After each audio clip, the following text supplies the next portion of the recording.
I feel, in my opinion, to go ahead and get on here with some of my big homies and get more information about something that I don't know about. So, welcome to go ahead and get on here with some of my big homies and get more information about something that might got some feedback. Yeah, that was me over there. We running a whole production studio over here. You know what I'm saying? So today we're talking about what are the benefits of snake venom, which of course is going to lead to. We have to talk about what snake venom is first before we can talk about the benefits. So if you're just getting here, please make yourself at home. This is another episode of Stars, Frogs, and Mushrooms. I got some of my illustrious guests in the building today. My man Black Sincere 7 representing Detroit, Team Leo in the building. And also he's Team Mudcloth too. You know what I'm saying? He's definitely Team. He got one of the illest Mudcloth inventories out here for y'all's ass. You know what I'm saying? I mean, to take me shopping. And then the Atlanta OG veteran himself, NBA stars, NFL players, actors, actresses, conscious folks, unconscious folks, Native Americans, Christians, Muslims, they all come see Chief Nighthawk. Okay, period. I'm new in the game. I'm about 3.5 in the game. Chief Nighthawk running up on 20. That's what we call it, 20 in the building. So he's not a full, I don't know what he is, but he running up on a full 20. So definitely want to welcome him to a great episode of Stars, Frogs, and Mushrooms. And all of y'all in the comment section, man, please drop your city and state you representing and what's your team zodiac. That's how we always get it started. A Wolf already said, peace, brother Sincere. A Wolf hollering at peace, Chief Nighthawk in the building. You know what I'm saying? Vaughn said Snake Venom is in the 19 shot. Don't even know what that means, Vaughn, but put some more information in there. We're going to see in a second. I don't know what that means, but we're going to see. Team Detroit, Aries in the building. Just a big shout out to everybody that's in here, man. How y'all brothers feeling today? What's up, Chief Nighthawk? We'll go with the OG first. Hey, man, I feel wonderful, man. Amazing as always. Give thanks to the ancestors. Give thanks to the creators. Give thanks to Pachamama for sustaining our life on it. And yeah, man, I'm feeling great. That's what's up. That's what's up. That's what's up. What side of town you on today? I'm in Decatur. I'm gonna be in probably about 30 minutes. I'm gonna be a little interrupted because I got to take my son to karate. But I'm gonna be joining when I pull up at the dojo. Then I stop and probably come back. I still be listening, but I'm gonna turn my screen off. Gotcha. Where you at today, Sincere? What's good with you? Oh man, I'm hella out of Detroit, but where we at? What's the name of it? New Haven, Michigan. Came up to see a loved one of mine, man. Spent some time, but yeah, I'm coming out of Detroit, Michigan. You know, West Side, where the Psychonaut Academy of Detroit is. That's what I'm talking about. I heard y'all, Nighthawk. I ain't even heard your rendition of the pad from last weekend yet. Would you like to catch the people up with some of the act? We can't let Sincere talk about his own spot. We can't do that. Yeah, we can, man. No, man. Go ahead, please. Somebody else. Not first. Oh man, not first. So we want the bird's eye view, ladies and gentlemen. We are going to talk to y'all about Snake Venom, but there was a Detroit Psychedelic Conference last weekend, and we just want to hear Nighthawk's version of what was going on. And why are you smiling, man? Put on the beard so hard. What's wrong? I don't even know where to start because I was there from beginning to ending. You know what I'm saying? So I really got to see it like manifest and transpire from the beginning to the end, and I was there. You know what I'm saying? So it was like when you say a bird's eye view, I got it. They called you Nighthawk. They called you Nighthawk for a reason. It was amazing, man. It was epic. Like I remember the first conference. At the first conference, we met at Sincere's house, and that was epic. And I'm sure people was trying to was thinking that we was gonna rekindle that or hoping that same energy could come through. Man, it was 10 times that. that magnitude. Like it was really one of those things. If you was not there, you really can't. I can't articulate the energy that it was. I can't articulate the feeling that you got from being in the place. It was truly amazing, man, just to see. Like, that's what I'm saying. I was there from the beginning. You know what I'm saying? I arrived before anybody. I was one of the first guests to arrive at the pad, and I watched as we watched all the people pour in. So like one of the biggest parts of the night, like as the night went on, how we greeted everybody that came in the door. And it was like, damn, I wanted to go back and come back in because I didn't get that. You know what I'm saying? Because I was one of the first ones there. But you know, all jokes aside, it was lovely how like everybody that came through the door, it was like I'm old enough to remember a sitcom called Cheers, right? So it was this guy called Norm. So every time Norm walked in the door, the whole bar would say Norm. But every time somebody came through the door, yo, we greeted everybody like, hey, and just blessed them, yo. Like just showered them with love. Like I'm talking about people who didn't even who was unexpected not to get no love, came through the door and just got shown love, like, man. Oh, so, all right, yeah. Oh, okay, all right, I'll take that. You know what I'm saying? So, man, it was an epic night, man, to see everybody come together, man. See like everybody just come, you know what I'm saying, regardless of any feelings or anything, everybody came together for a commonality, man. And that was the Mycelium Network, man. Without the Mycelium, man, there's no organic life on the planet, man. So to see that come and transpire, that was a great thing, yo. And I give honor, like my brother always say, to be a part of the story. You know what I'm saying? I give honor and thanks that I was there. Detroit, my family now. Like I told them, you know, once I was a guest. Second time I was company. You know, I've been up there more than 3 times, so I'm family now. I can walk in your kitchen and open up your refrigerator now. You know what I mean? Exactly. Yeah, man. It was great. It was a great time, great vibe, man. Great love, man. Okay, Sincere, you can tell your version. First off, what is the Psychonaut Academy of Detroit? Let's set it up right first before we dive into Nighthawk's version from the top down. Okay, so what is the Psychonaut Academy of Detroit? What and why? It's so many things, so I'm gonna try to keep it as simple as I can. And I'll say that when I came into the knowledge of entheogens and psychedelics and these different things, there was not a place to go to learn about them. If you was part of a certain group in Detroit, then you had access to knowledge, wisdom, and understanding. But outside of that, it was nowhere to really go and learn about this, let alone to experience these things. So just me and my practices, starting about 12 years ago, I just really went heavy into the usage of taking other people through. And so after about 10 years, it became to where it's like, okay, we need to present the people with a place where they can come, where they can sit, where they can learn, educate themselves, where they can have experiences if they want. And then from there, it went into a place of actual healing as well. So the Psychonaut Academy of Detroit is the place where we walk with you from education to integration. You know, from the beginning to the end, so to speak, because it's never an end, your healing journey. It always continues. So then we're just walking together at that point. Absolutely. So I want now to you to, you know, you can't say Detroit and psychedelics without saying Baba Kalindi Ease. So can you talk about how he was an influence, you know what I'm saying, to the pad? Oh, I mean, influence. I mean, he like, if it wasn't no Baba Kalinde and Baba Mudu, it wouldn't have been no pad.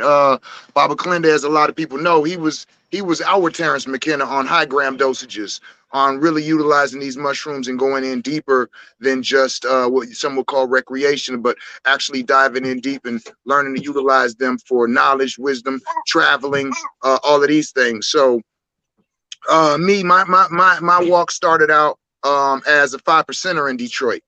And so word got to me that Baba Kalinde had said, if these individuals are calling themselves gods, then they need to be interfacing with these mushrooms, because if not, then everything they're saying is just theory.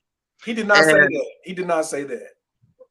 That's what I was told. I'm telling you what I was told. That sounds like something he would say though. That sounds like okay. I'll tell you what I was told. And then Baba Mudu informed me that he basically sent Mudu and saying, like, you know, you need to get them onto the mushrooms, and that at the time I was a cannabis grower, organic cannabis grower, and I was very, very known for my cannabis growing. And the word got to me that it was said that if he could grow the weed like that, then he could grow the mushrooms like that.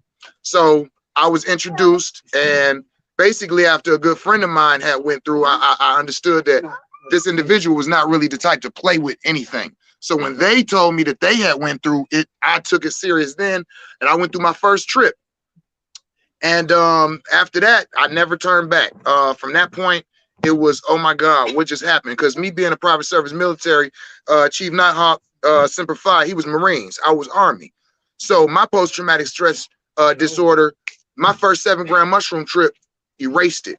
I'm talking about the next day, I'm laughing and joking, rolling on the floor with my babies type of, like, I don't do that. Like, so at that point, I knew that this was something that our people needed.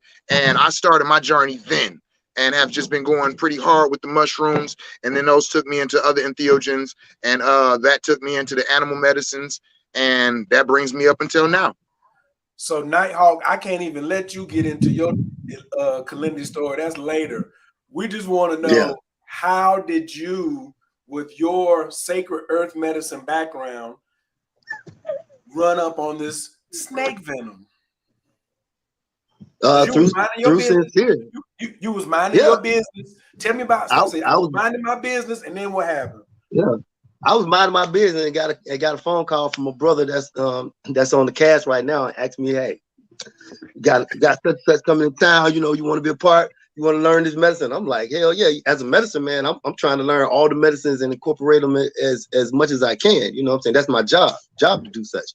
You know, so I was very interested in I had, but before he excuse me, before he put me on, and as far as getting in training, I had many conversations with our sister Acacia about the snake medicines, because she was down in Mexico at the time, and she put me on a video call with the person who introduced it to her. So that's just to clarify that. So I did know a little something about the venoms before we Sincere actually contacted me and said that we could learn more and get training on it. Okay, so now the question is, people have heard of mushrooms, people have heard of San Pedro, people hearing a lot about ayahuasca, they've been hearing about cannabis, but why did y'all, or Sincere, what drew you to snake venom? What makes snake venom different in the healing category?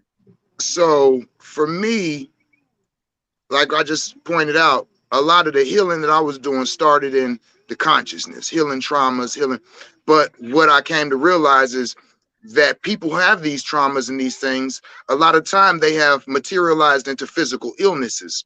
So I had people asking me about healing modalities for the body. So I had to start learning about the herbs and things of this nature, which took me into hearing about the Cambo frog medicine. So as the Chief Nighthawk pointed out, the Sister Acacia, that was one of the first people that I heard really go in and knew that was teaching about it. So I asked her to come and teach me how to practice that and administer it. So she did. Go to your mommy. So she did, and so once I learned that, what happened was it started assisting with so many physical things that people started coming with deeper things, such as cancers and deeper things that the Cambo doesn't necessarily address. And so me having heard, as Chief Nighthawk said, about, because like he said, we had been hearing about the snake venoms for a few years, and then basically I had seen on Facebook an individual who was receiving a snake venom medicine, and instantly I'm like, yo, who's giving them that? Who?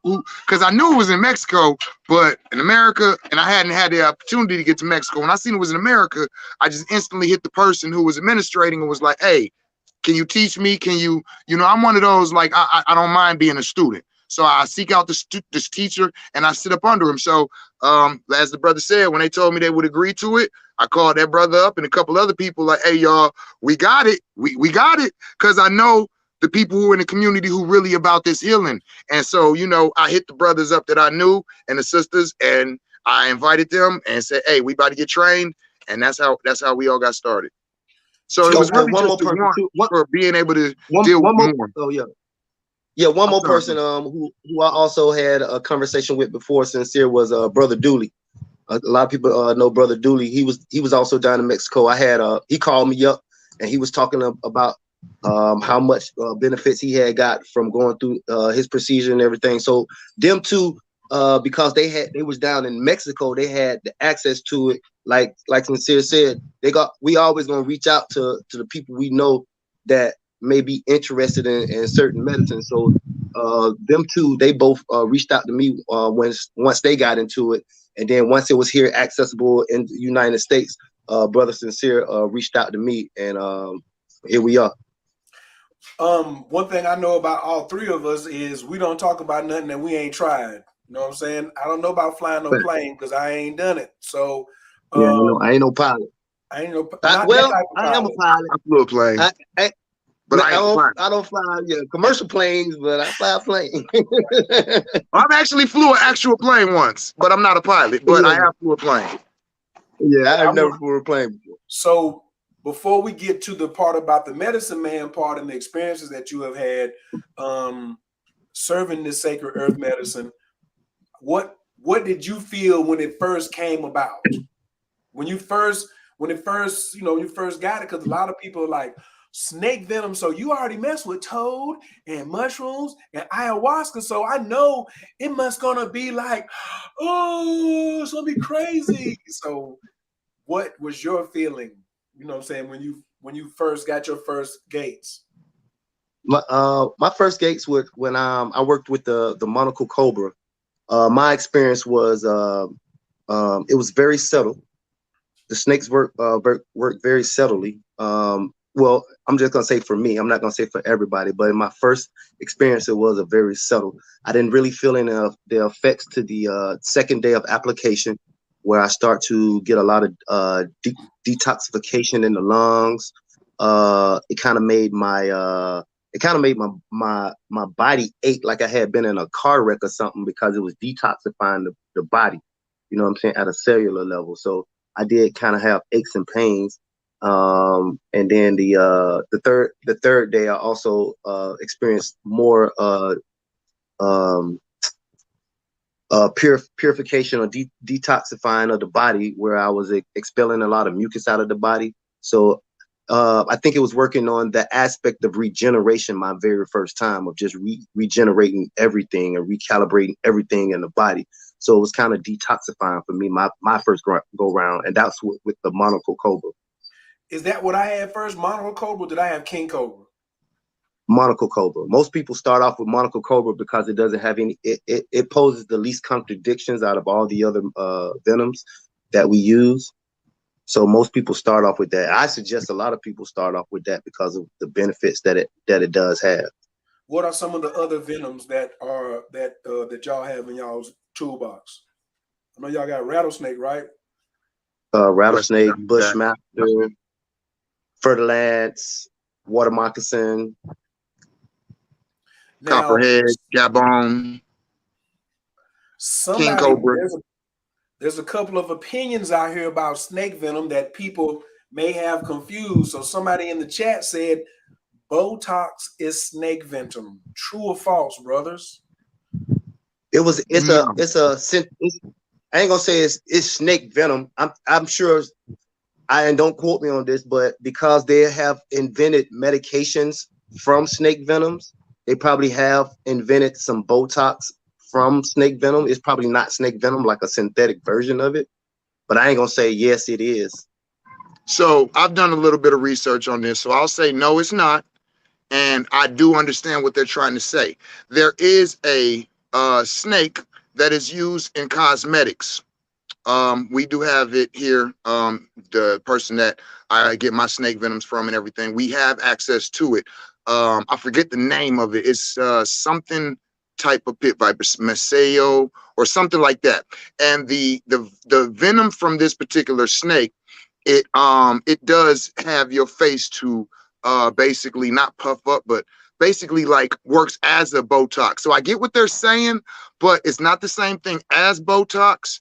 And that what, just like Nighthawk pointed out, the majority of the skin lines that carry this have a synthetic version of the venom, where we actually have the actual venom that they're synthesizing the venom off of. Shout out to Socialite Skincare.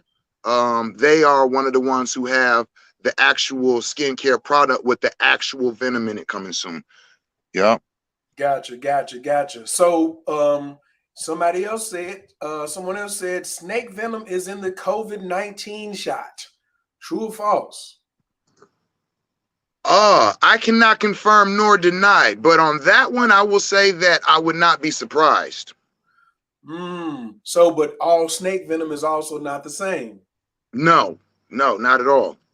Okay. Will all snake venom kill you if you get bit by a snake who is poisonous? No, majority. I mean, I'm sorry. Go ahead, Nighthawk. I don't want to be hogging the floor. Oh no, Go ahead. I was moving around. I'm trying to get. Okay, so the majority of the time, no. First of all, the venomous snakes, they use that venom for their prey. They usually want to use that so that they can kill their food and catch it. So they don't want to waste it on you. Second of all, our bodies are usually big enough.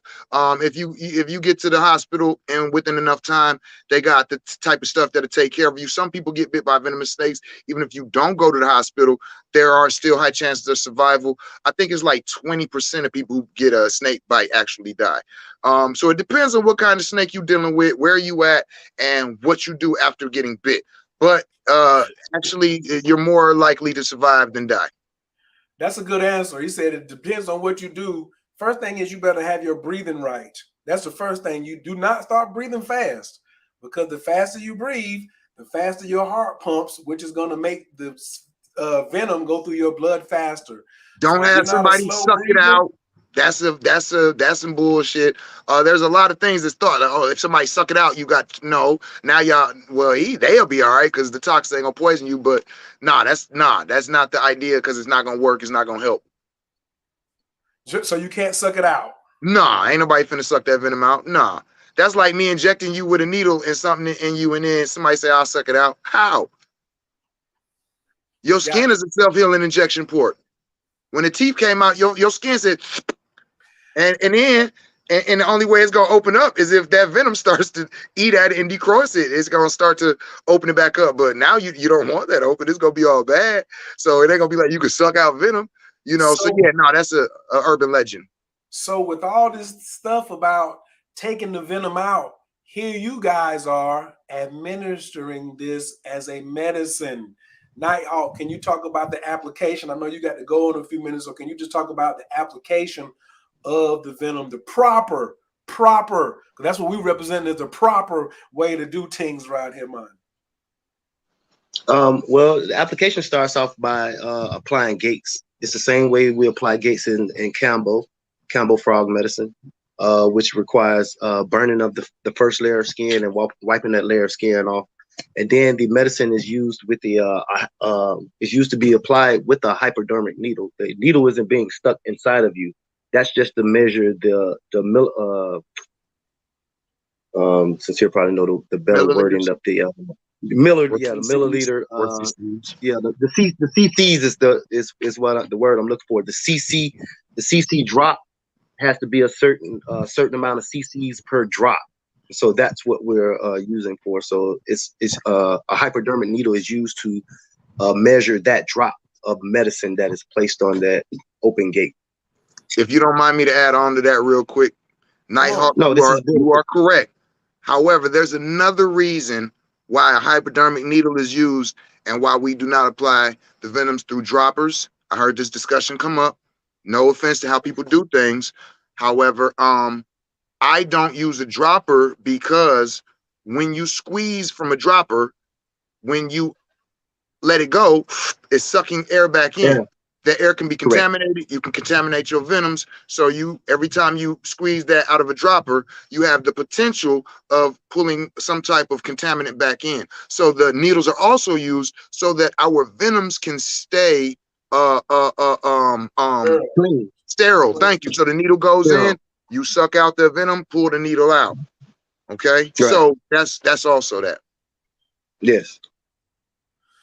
Okay. Safety and sterilization is first and foremost. That's right. Numero uno. When I got mine from Chief Nighthawk, he took me all the way. No skip steps because I'm the homie. No, this is what you gotta do. We'll do it like this right here. We'll do it like this right here. Very comfortable. My particular experience. It takes 3 days to get it. Why does it take 3 days for us to get your 3 gates? Or how does it work? Like, is it 3 days to get it? Or like, can I get it in a month? I heard something like that.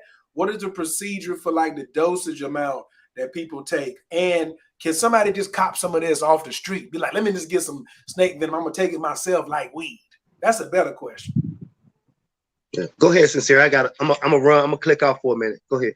All right. So first and foremost, I can answer that last question real easy. Nah, you can't nobody just get this. It has to be administered by an approved snake venom practitioner. So that's first of all. Second of all, as far as the number of gates, because you have to keep in mind what we're doing when we're utilizing the venoms is we're using them in different manners. Some people for spiritual, some people for physical. So when you're using it for a physical element or something like this, what we're doing is we're microdosing the venom.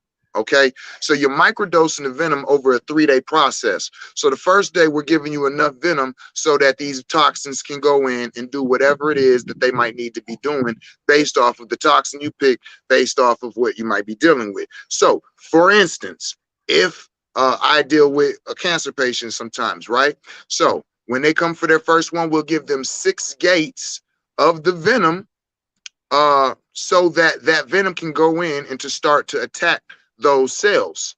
Okay. Now, we don't want to give 10, 12, or 15 because now it's going to be enough venom to do more damage than just any type of sick cells. It'll start to attack healthy cells. So this is the reason why we give it in a now we usually do it in a 3-day process, but I say that you can get them anywhere within 2 weeks.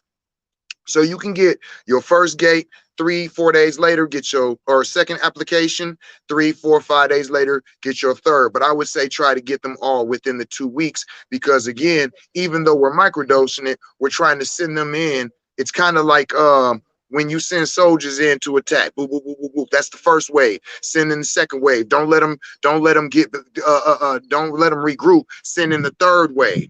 Then we take a break. And you'll wait 2 weeks to allow the body, because I have an aftercare program that I give when people are utilizing the venom. So we'll give you 2 weeks to basically go back to an operating state, and then we'll do them again. So if there's something that you can feel, such as a lump or a growth, then you have that time in between to check to see if it's still there.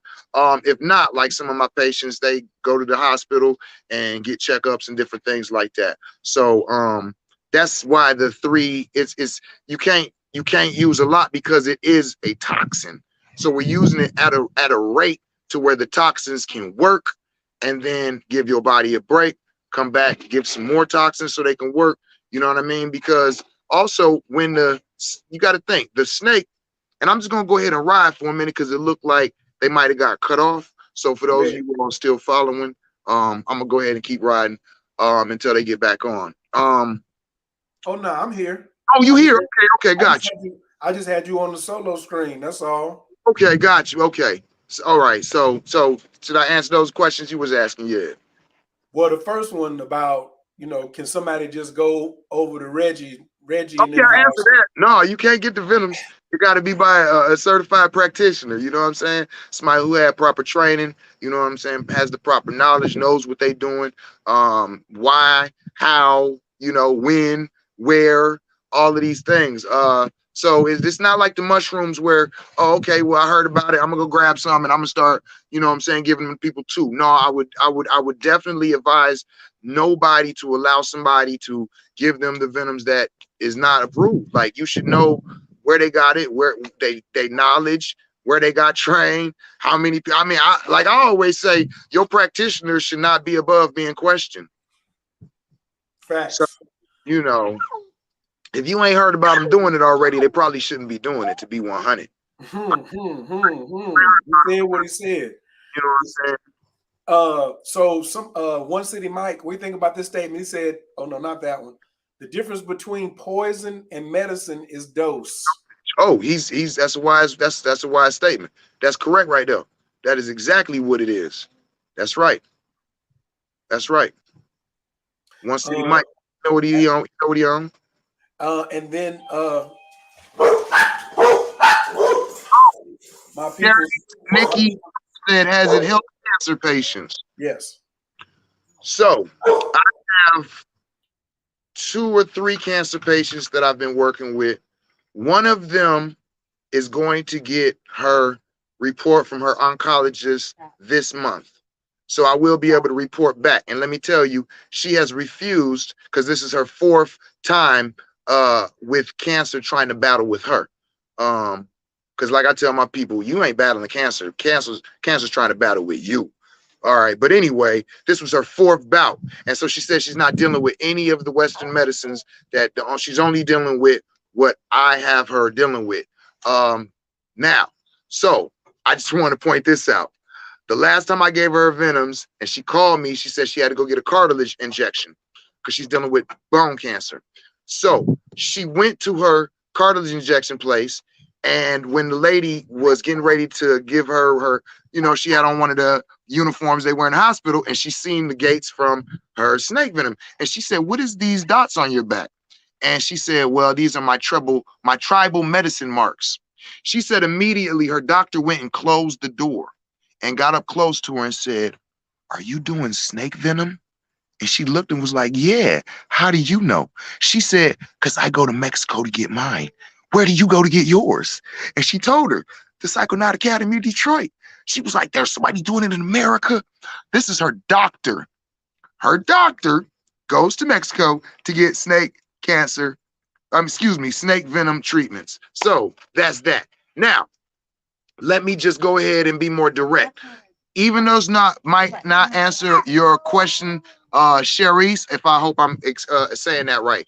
Has it helped cancer patients? Let me tell you, I think this is the first time I'm putting this out here publicly on a forum. I myself, a couple months ago or a few months ago, found a lump in my testicles, okay, the size of a chocolate chip. And it did not move me the way that I thought it would. It did cause me to go and sign up for insurance and life insurance and different things of this nature. Like, all right, well, I see where this is going. But then after that, it was like, all right, well, you are the medicine man for your people. When people come to you and this is what they're doing, you tell them that they need to take copperhead venom.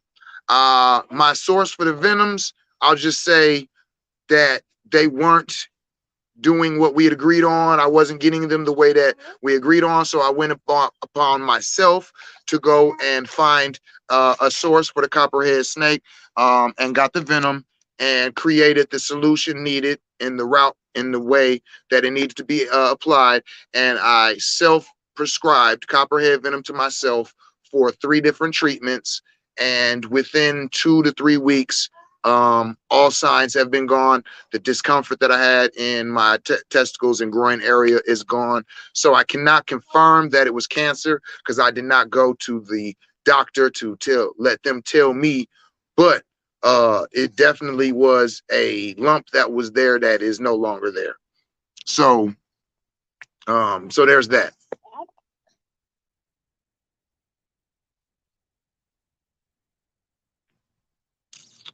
How snake Nikki said that's amazing. So what I was just pulled up on the screen was to show people that this is not a new thing. You know what I'm saying? Like, it's new that y'all see 2 brothers talking about it. but you can scroll and scroll and scroll. Let me see. I just typed in snake venom cancer. Oh, this is nothing new. Oh my goodness. They actually have medicines that have already been made off of the studies of the different peptides and proteins within these venoms.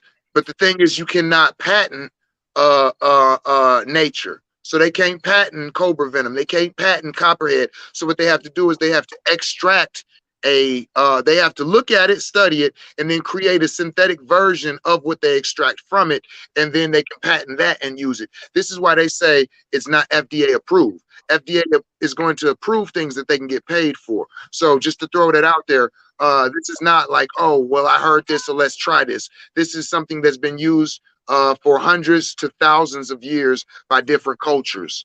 So it's the usage of the snake venom has been updated because it used to be an oral solution where they would put the snake in a bottle and fill it with liquor while it's alive, and the snake would be drowning and thrashing and releasing its venom into there trying to get out, and then it would die, and you put it in the dark and let it neutralize through the entire snake for 6 months. And after that, anytime you had an illness, you would take a shot of the snake wine, and this was a healing thing that was utilized. Wow. Wow, wow, wow. Kel, she said cobra venom even orally helps tremendously with CVD symptoms and lung breathing issues. It was almost miraculous for real. That is correct. I wanted to have General Firewater on here because one of his descriptions was like what poisonous snake has a predator. Like the king cobra, he ain't got nobody looking for him. Like the rattlesnake, he doesn't have anybody. The mongoose. I mean, you know, that's an exception. There's always an exception to the rule, but it's not a lot of folks running up on the monocle cobra and stuff like that. Like you better think 7 or 8 times as you're running in the other direction. So, but the characteristics of this particular monocle cobra for me was what was exciting for me. Something coming in and blending with my DNA. So here comes this cobra blending in with my cobra practices, my solar practices, my attitude, like my feelings. It was blending in with all of that.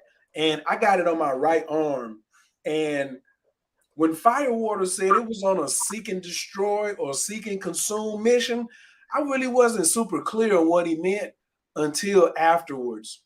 Yeah. It was never at a point that I thought I never had no anxiety or nothing like that. On day 2, though, was it day 2 or day 3?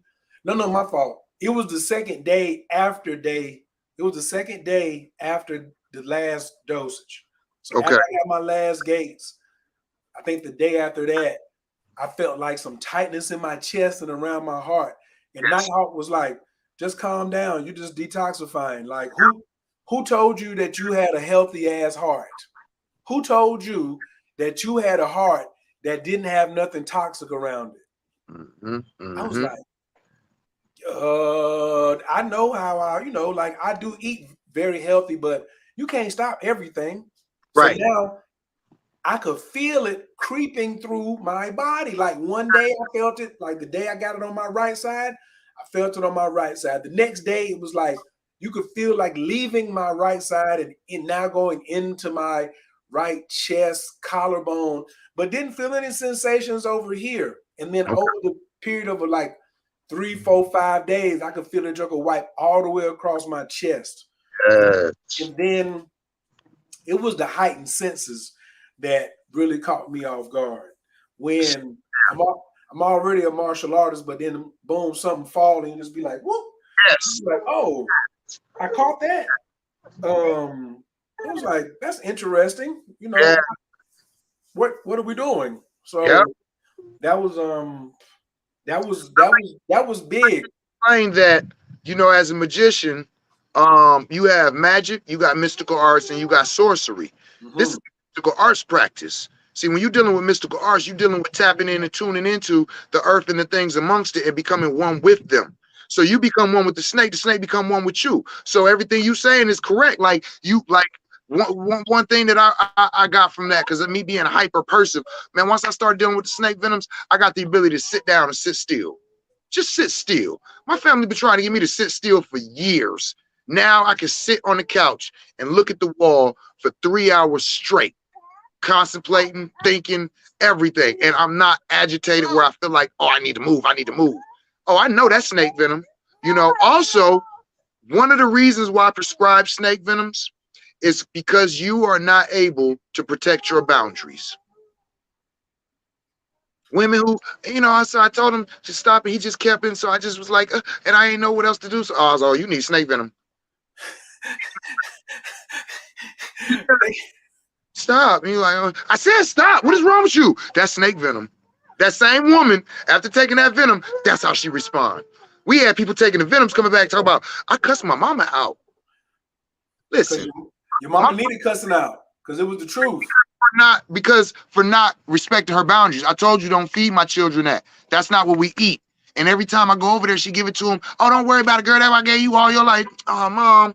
But when she take that venom, I said don't give my children that. And I'm gonna tell you like this: if you're not gonna respect what I said, I'm not bringing them over here no more. We're not gonna keep playing this game like that. You standing up for yourself and your boundaries. Snake venom don't allow you to be no punk bitch. You be no punk bitch. You like, no, we snake now. You seen the movie Venom? You remember the Venom? Venom. It's part of you now. You the symbiote. And it's not playing that. No. So every snake venom has a different character development that comes with it. Right. It made me more subtle with my thuggishness. You know, I tend to be perceived as thuggish. I'm not. I'm very gentle and kind and caring till I ain't.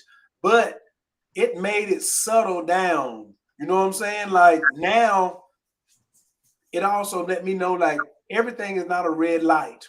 I don't need to spit darts on everything. I don't have to kill everything moving. But you know why? Because now all you do is just put your hood out. That's why. See, you before it was like that. That's what I'm saying about how active I was. Now, I just look at it and be like, listen, that's not what you want, player. You got to think. We was explaining to people, they like, oh, these snakes they deadly and you should be scared. I said, these snakes is compassionate. What are you talking about? These snakes is merciful. What do you mean? I said, they can kill you. A rattlesnake, he says, shh, listen, my mans, don't do it. You about to die. A cobra's like, my mans, you getting on my nerves. You getting on my last nerves. That's what the cobra deals with, the nervous system. Oh, you got some nerves. Oh, you got some nerve. And we gonna tap into all of them. See what I'm saying? So they compassionate. They give you a warning. You know I could kill you, right? And you aggravating me. And I'm about to kill you. Matter of fact, and then they bite you. If you get bit by one of these snakes, your fault. You see what I'm saying? So they would calm you down because you have the Cobra Beth, you have the Tai Chi, you have the martial arts. I can kill you, player. And before it was like we trying to tell him. Now I got the snake in me. I'm not gonna tell you. I'm just gonna let you know, my man, it's not what you want to do. And anything after that, that's on you because I gave you fair warning. A snake don't have to. You don't have to believe him. He's telling you, I can kill you. You don't have to believe him. Oh, but if you find out, he allow you. The one that's making that noise, you say he's in the 20% that you might not survive. That's the one that you might not survive. That cobra. You might want to back off that cobra. You know, that rattlesnake, if you get to them peoples, you know, usually where rattlesnakes live, they have that pit viper anti venom. So like here in Michigan, a lot of people don't know we have an actual rattlesnake that is out here in the wild in Michigan. Right? So if you get bit in Michigan, if you go to the hospital, they have rattlesnake anti-venom or pit viper anti-venom, Croatius, right? But like when I'm going to where I get my venoms from, and we got cobras and all these other ones, if I get or he get bit by that cobra, I ain't no need to go to the hospital. They ain't got no cobra anti-venom. This ain't India. They gonna be like, we got some rattlesnake out there. How you get bit by a cobra? Well, long story. You see? So yeah, these is not to be played with. These is not to be played with. So when people when people now, so somebody's like, yo, we got these deadly venoms. Is this why? So does a person receive the equivalent to a full bite over the 3 days or over the 3 ceremonies section? Then I have no problem in saying this right here. That is totally false. Totally false. Mm. That because I was told that and I was taught that, and I don't have a problem with being real, like, no, that person was spreading something that's not true. And I'm telling you, that's not true at all. Mm. Amount of venom that the amount of venom, first of all, it depends on what snake you're dealing with. But second of all, you got to keep in mind we're microdosing this venom. So in that case, if we're doing 18 gates, that means we diluted it basically, what would that be? 8 times. So as you get, or excuse me, 18 times. So as you get 18 gate, the 18th gate now is the full amount of a bite. No, not at all. I can give probably 10 people. No, I know I can give 10 people venom ceremony with the same venom with 1 bite of a snake. Okay, so no, that is not true at all. And the person saying that does not understand mathematics. If you understand how mathematics works, and that's the part that when people ask me about teaching and where you get trained and all of this, me personally, and it's controversial, and I know it, but that's the kind of guy I am. Me personally, I said that the way I got trained, if I knew me, I would have not allowed myself to give myself venom. Which is why my training regimen for the people that I train is totally different. You sitting behind a desktop, you sitting behind a computer, you sitting behind pen and paper, you doing all of this before you even see a venom, a snake, or a needle, period. Okay? So no, that is not true at all. At all, that's not true. I really like the details and the procedures that you are using that represents the ethics and integrity of the Psychonaut Academy of Detroit in putting safety first, safety first, safety first. So a lot of y'all be, coming to see me for something. This is my teacher. You know what I'm saying? This who I was calling saying, he was the one telling me I was a mycologist. And I was like, no, no, no, no, no. I'm not a mycologist. You're a mycologist. Let me ask you one more question. I have one more. No, like fundamentally, Sincere has been with me as I have implemented Baba Kalindi's strategies in the Jin room. You know what I'm saying? So we cut off that same teaching, but we modified it to make sure it fits. But the number one in the canister is safety. Everything is safety, bulletproofness, and you leaving here different than when you came in. And that's definitely not different in a down spiral, but in an up spiral when you leave us.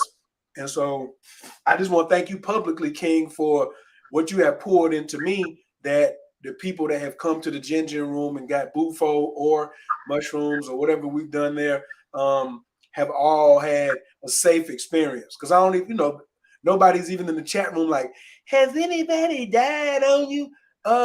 No, we don't do that. What are you talking about? Like, what do you think we sitting up here talking about?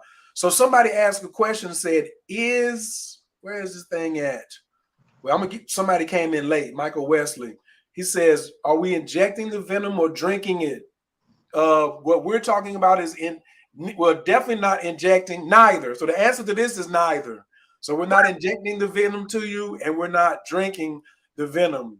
Well, I will say we're what? definitely not injecting it, but yes, oral solution is a thing. Okay.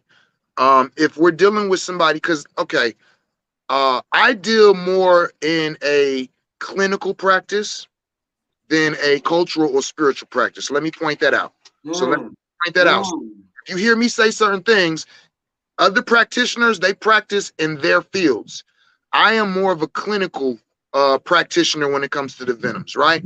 So with that being said, if you come to me and your body is weak from a disease and you are, as they say, 1 foot in, 1 foot out, I would not apply the toxins to the top of your skin first. We would put you on an oral solution of the venoms, and you would consume and drink them daily so you could get the peptides. The toxins won't be active, but the peptides will, until we bring your health into a strong enough state that we can give you the topical venoms. So, good question to who asked that. But with the needles, like Oye said, we're not injecting it. We're opening up those gates on the skin, just like Cambo. and then we're dropping the venom on top of the gate and allowing the body to absorb it. Because really now when I look at it, the first interaction it's really crazy how y'all set it up. This is just me and how I look at the body, right? So the illest cats in the body is the white blood cells, because they don't get no rest. So anything happens, the white blood cells is like the fire department, like, yo, over here. How big is it? Oh, it's just a scratch. Get to work. How big is it? Butcher knife. Get to work. Stuck myself with a needle. Get to work. So now when you put the burn on there, the white blood cells are like, what's going on? What's going on? And then when they get there, they're like, the white blood cells, they're with the shits. They're like, who is this? A germ, a virus? Nigga, who is this? Is this we don't care who it is. Who is it? And all of a sudden, white blood cells meet the snake venom. This is the part where you got to be thinking right here. And the white blood cells is like, you're here to help. And the snake venom is like, indubitably, who did you miss that I can go get at? Oh, you know what? It was this nigga that came through here. He was a little much for us to handle. And he's over here hanging out in the damn kidney. Bitch ass. You know what I'm saying? I'm glad you brought that up, because earlier I was about to speak about how the venom, the snake heals its prey before it kills it because it wants to eat it. And one of the ways it does that is when it injects them with this venom, the venoms turn a large majority of the red blood cells to white. Y'all just got promoted. So now, not only are the white blood cells meeting the venom, but the venom's coming in saying, wait, you said it was too much to handle. Hold on. You. Here, take these weapons. Here, y'all got promoted. What you mean too much to handle? Let's go find this food. And then they go to work. So the actual venoms turn a lot of your red blood cells to white to induce a large amount of healing, because the snake wants to eat its prey after it bites it. That's why it cleanses it. It goes and cleanses all them tumors, all them bacteria, all the virus, because I'm going to eat you when I'm done. So when microdosing that, we're doing the same thing in a rate that our bodies can handle it, instead of having now my heart stopped after all of that. Now my lungs locked up after all of that. Right. So that's what's actually going on. So thank you for bringing that back up, brother Oye. On that blood. And that's why. So let me just say, I always speak about how I speak. I never speak about no other practitioners and say whether they wrong or right, because they different, right? So I'll say that there's a lot of practitioners who, some are doing these for spiritual enlightenments, for Kundalini upgrades. I mean, there's plenty of reasons to do this, and they on point. So, I deal with them again from a clinical point of view. So when I give the venoms, you have an aftercare.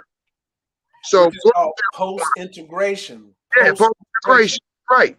You know what I'm saying? So for those of y'all who don't know what post-integration is, that means your aftercare. What you do when you come out of this medicine, this trip or whatever.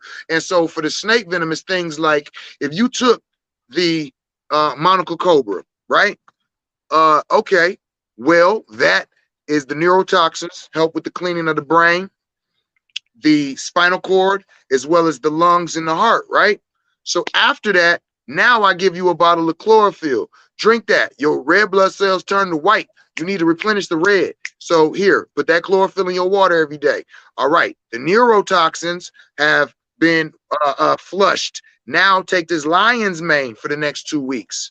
See? Because now you can regenerate that was cleansed, that was destroyed, that the snake venom went and pulled all that off. Pause.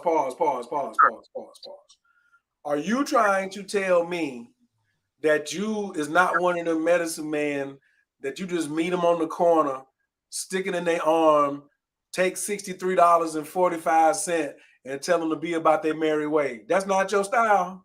Nah, that ain't my style, baby. you My style, baby. you just laid out a whole sacred earth prescription. Oh yeah. Oh yeah. Strictly earth. Yeah. Yeah. Yeah. And for everything that you deal with, we got something different. You know what I'm saying? Everything you deal with, we got something different. Because my thing is, if like for me, again, let me just say for me, I'm not one of them people that say, you come to me, I give you some medicine, you good. I'm one of them that say, oh, you ain't where you want to be. You know where you want to get to? All right, let's get you there. And if I can't get you there, I'll send you there.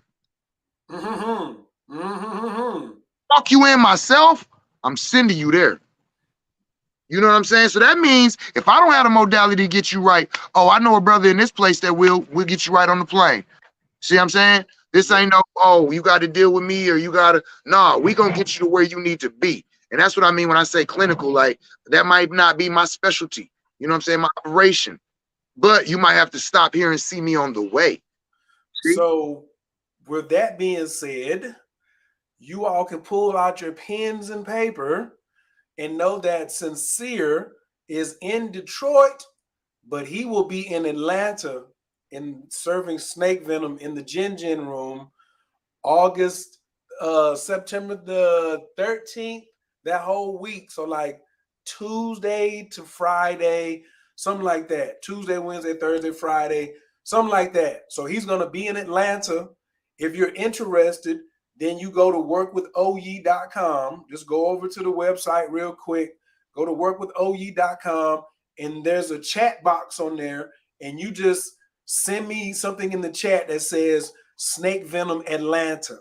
Okay, that's all you have to do. Go to workwithoye.com, go to the chat box, type in, put your name, email, and phone number, and then you're going to just type Atlanta Snake Venom.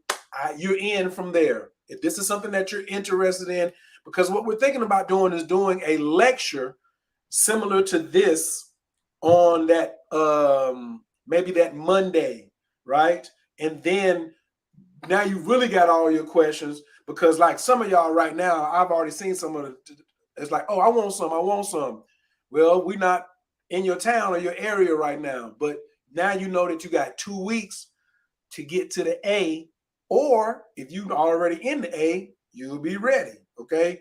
Also, we will be in Austin, Texas from, we're going to be in Austin for some training, but if there's something that somebody would like to do and you're in Austin, we're not really making no big hoopla about it, but we will be in the city. So, or if you would like Sincere and OE to come check you in your city, just come to work with OE and say, don't say, will you come to such and such?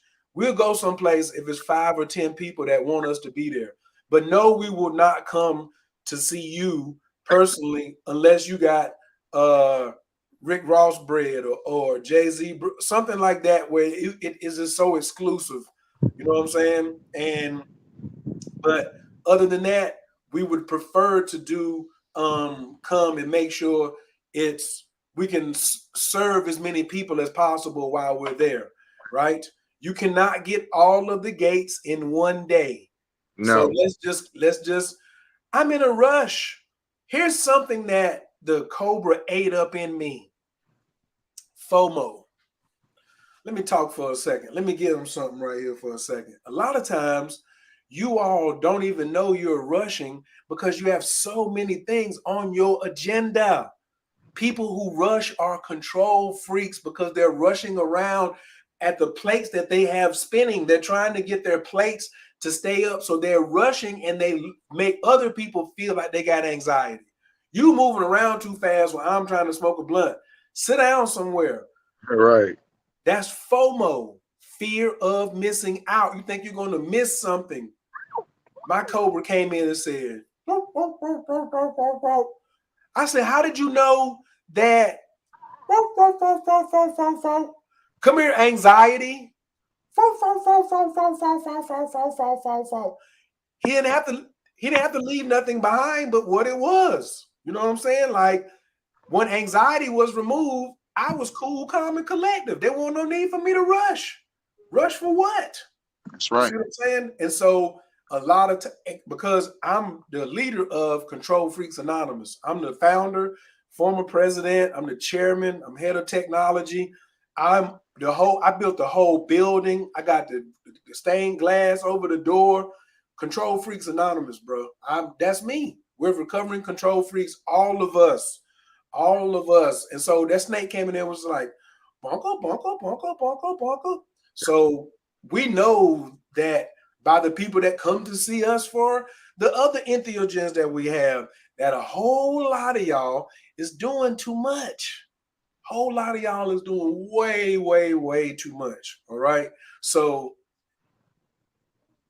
we will come to a town, but right now, in the next 2 weeks, we're going to be in Austin after Labor Day, and we're going to be in Atlanta the week after that. So after September the 11th, we'll be in Atlanta. Just go over to workwithoye.com. You can see it right there on my name. I forgot I had all that in there. And then you can just send me a message, and then I'll get back to you. We will be screening everyone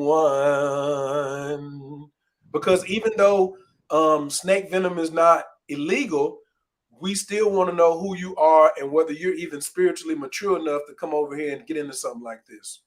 Because we're not here to help you grow up. This is a more advanced class. This is for those who have tried Cambo, ayahuasca, your high dose mushrooms. Not that you can't start at Snake Venom first, but we're not necessarily talking to you. If you're like looking at this and just saying like, wow, wow, wow, it's probably not for you right now. Will it be good for you? Sure. But is your mental ready to handle it? Maybe not. If you've already done 10 grams of mushrooms, you don't hit the bufo 2 or 3 times, call us.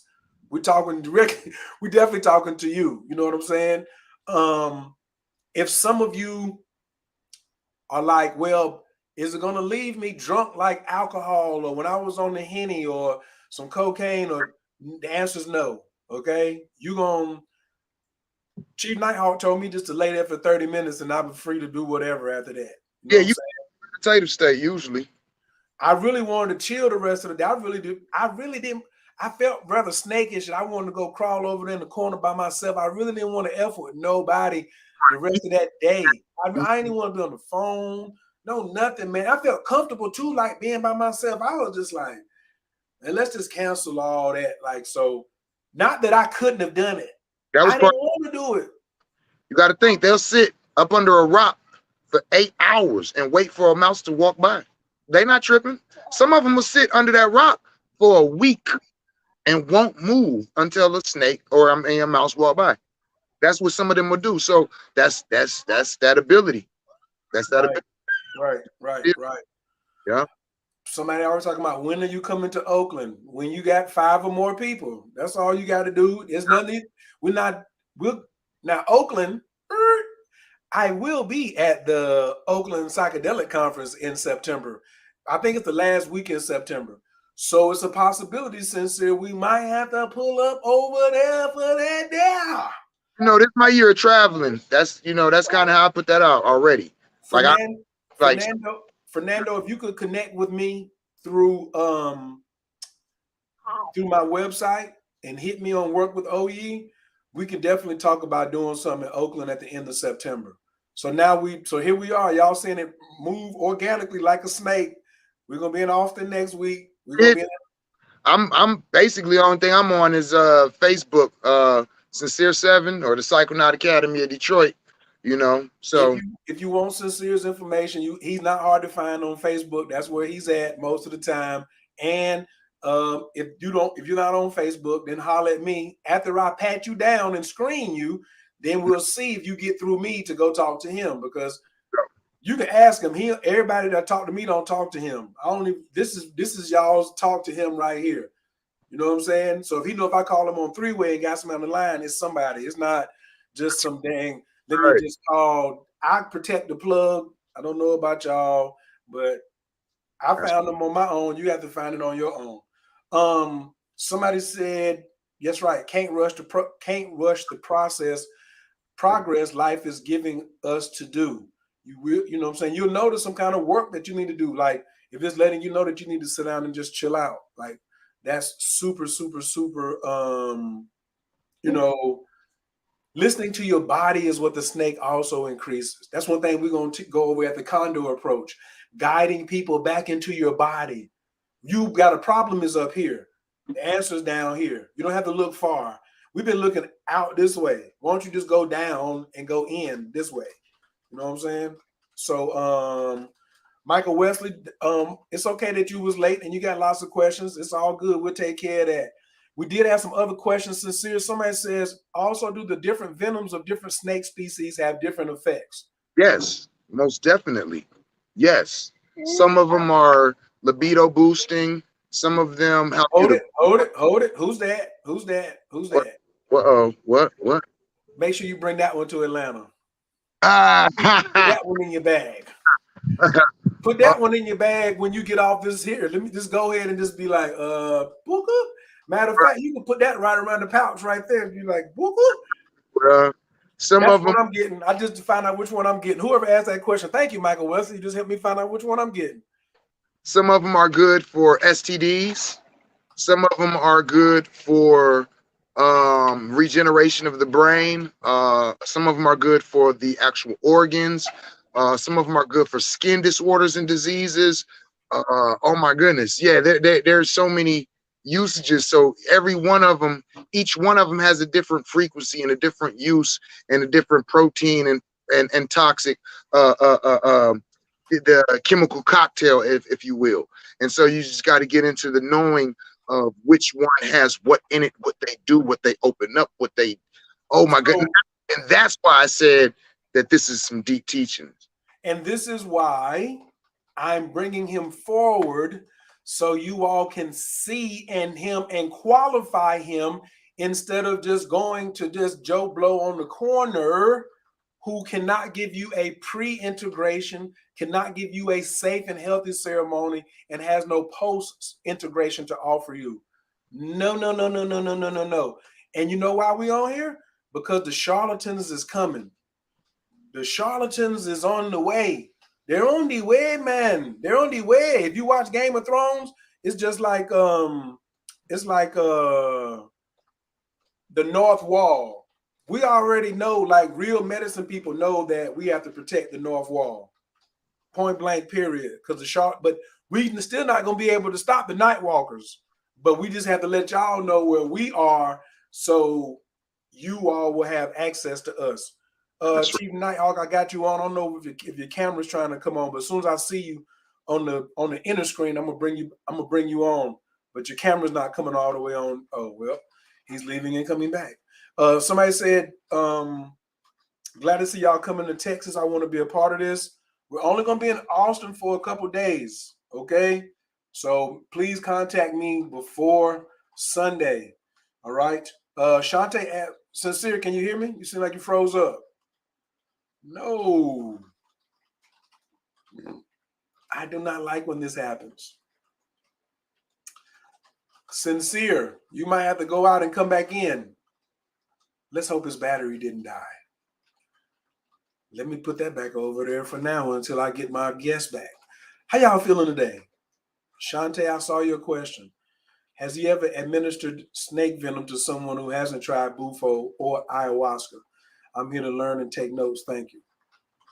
When he comes back, and him or Chief Nighthawk, they are the ones to ask. So as soon as they come back, I'm going to post that question. I'm trying to get Nighthawk on here right now. I'm gonna just go through some of the. I'm gonna see if y'all got any. Is this information helpful to any of y'all? On a scale of 1 to 10, not even if you're interested in doing snake venom, is this information helpful to you all? Are y'all getting some value out of it? Lifestyle of the stoner couple. Peace. What up? I've been utilizing rape and shrooms along with my studies of EFI and numerology. This sounds like my next venture. Thank you for sharing. If y'all in Atlanta in 2 weeks, come holler at us. If you're going to, Sincere will be back in Detroit end of September, 3rd week in September, 4th week in September, and in October as well. So definitely, thank y'all for just being on the show, Lifestyle of the Stoner Couple, man. I follow y'all. Appreciate that. As soon as Nighthawk get on here, I'm going to drop this question on him. Brandon said, knowing that snakes and toads produce venom with their diet, is it possible for our diet to replicate them to produce more white blood cells? This is probably what the Europeans are researching right now. You know what I'm saying? They probably are researching this right now to want to know how many white blood cells. That's something that you go look up right over here. Look. Go over to Google and type in snake venom white blood cells. Let's see what happens.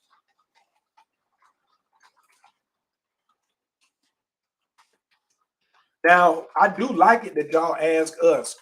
And y'all like, man, these brothers know all of this, right? Look at their blood cells as targets of snake toxins.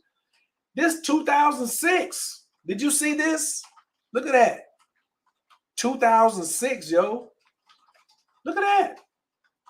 Blood cells as targets of snake toxins.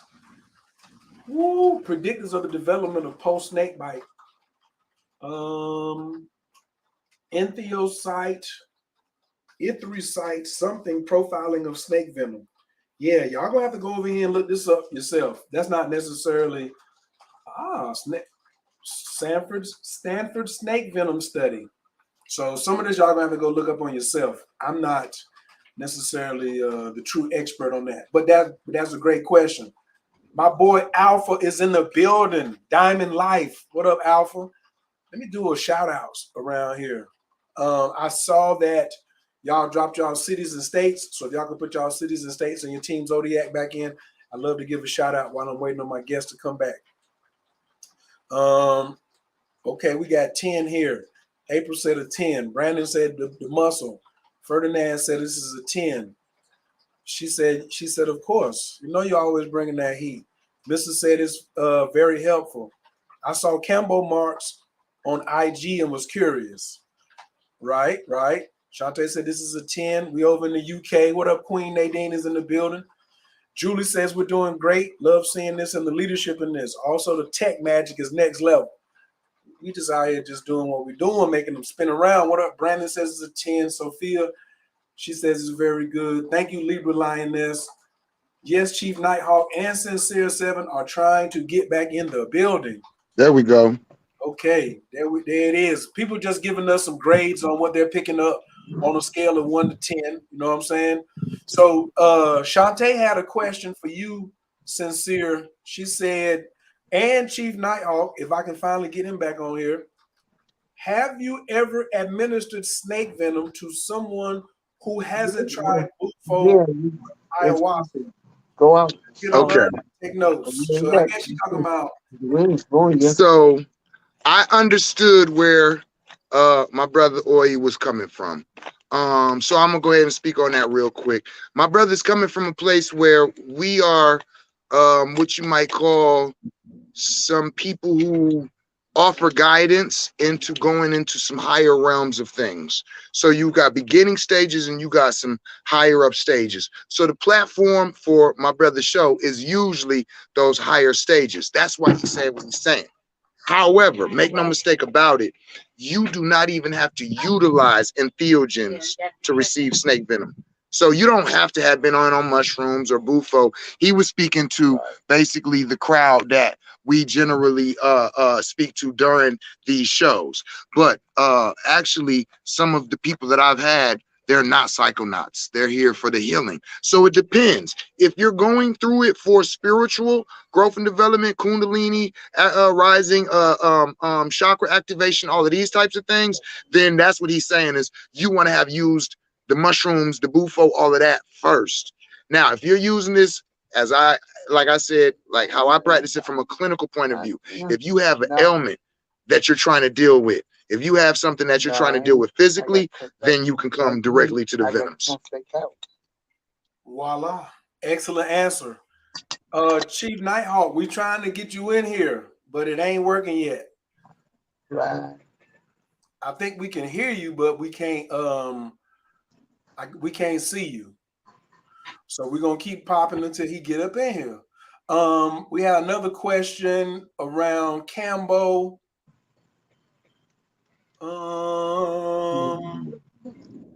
Somebody's wait a minute. I'm gonna find it. I love an educated audience. Oh, this is intelligent. They're not educated. They Yeah, intelligent. They I'm loving intelligent. this. He said, "Are there any specific snakes to avoid?" To avoid. Yeah, I guess he meant like. I mean, like we want to avoid. I'm scared of Yeah. snakes, so I I would want to avoid avoid. all snakes, right? I would Yeah, avoid all snakes, yeah. right. And then someone Nubian I think Kiss the you mean Goddess. like, She said, "Do you know if the snakes are okay with us utilizing their Right. venom?"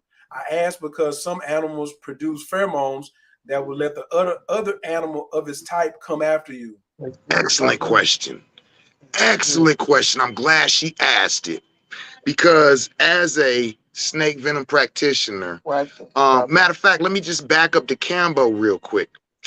After serving Cambo for almost 3 years now and utilizing different Cambo sticks, see, some things don't set in until you've been in that practice for a long time, right? So now after using multiple Cambo sticks, I've realized that I've had sticks that was mad as hell.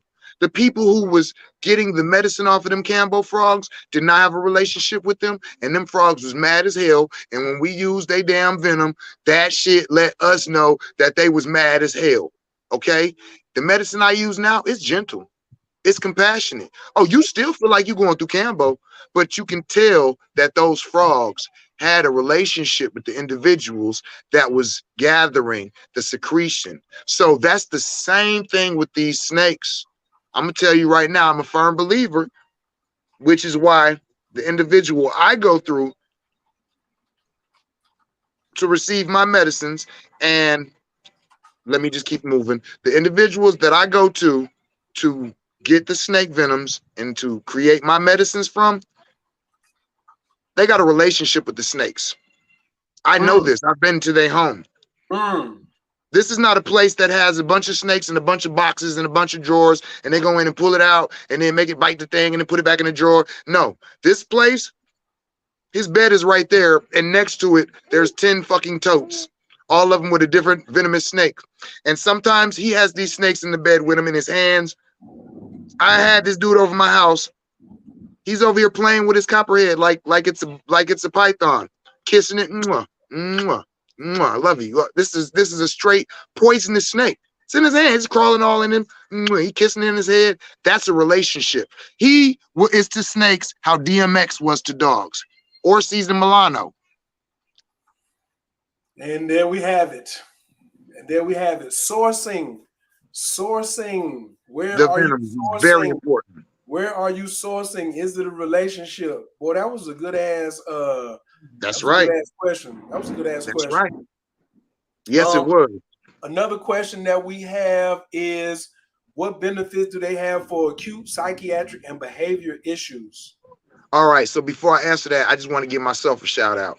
I just want to throw out there, I'm the only snake practitioner that I'm aware of that is sourcing and his own venoms. Mine are not coming from somewhere. I know how strong mine are. I know what's in them. I know the dosages, all of that. When I started, I was getting a bottle and I was told this is venom. And I was like, oh, okay. I had no idea what was in it. I had no idea of the strength. I had no idea of any of those things. So I just want to throw that out there. Just shout out. You know what I'm saying? A lot of people are like, oh no, I'd rather deal with, and that's cool too. But I'm just saying that with to say I know what I'm dealing with, you know. And there it is. No. So Okay, so now you answered that part. Now the now, question. Acute. question was, Your camera went off. Your camera went off. okay, let me see. There you go. Okay. Acute psychiatric and behavioral issues. I would actually start there with microdosing first. I don't know if you've tried that or not.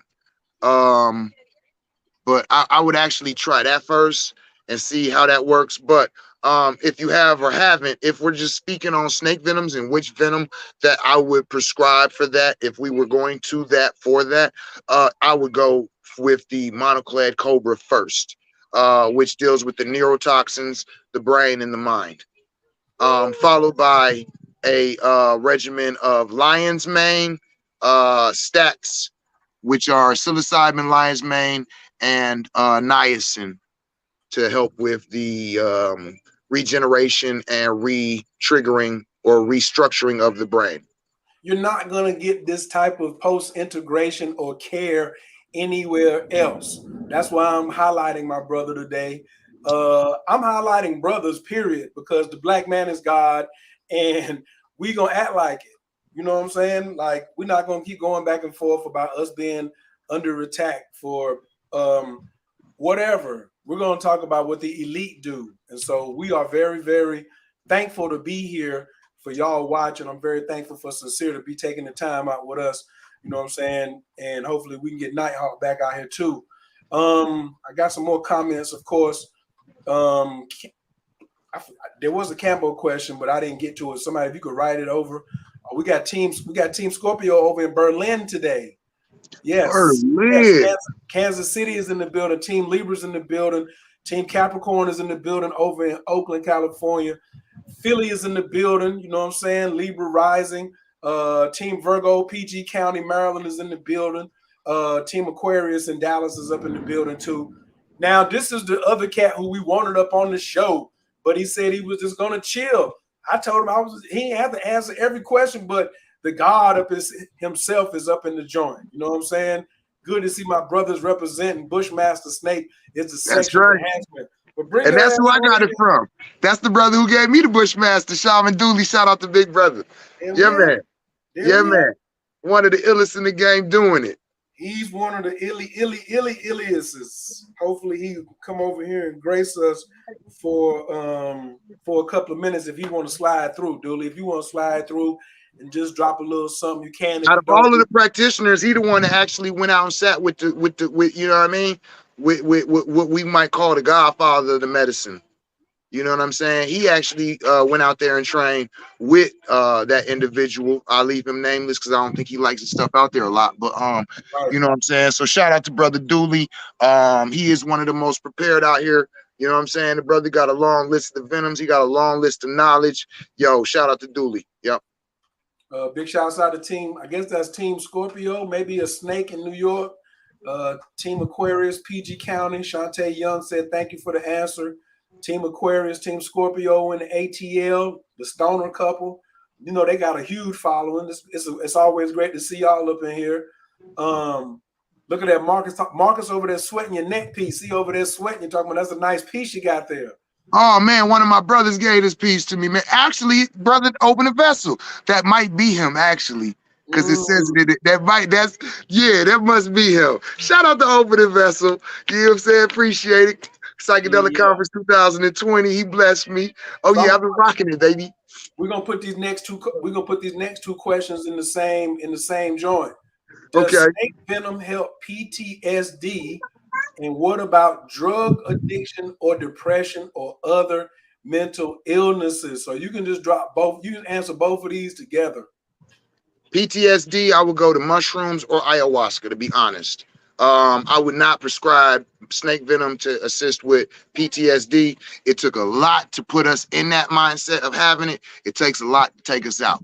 The snake venom is a bit of a subtle medicine, so not for that. I would actually take you into the medicine of the mushrooms or the ayahuasca. However, post integration, then you can start dealing with it.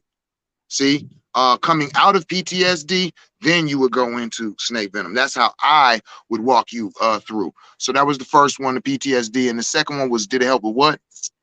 The second one was, what about drug addiction, depression, or other mental illnesses? Same thing. Same thing. I would actually take you through a regimen of some entheogen first to deal with the issues that brought you into that.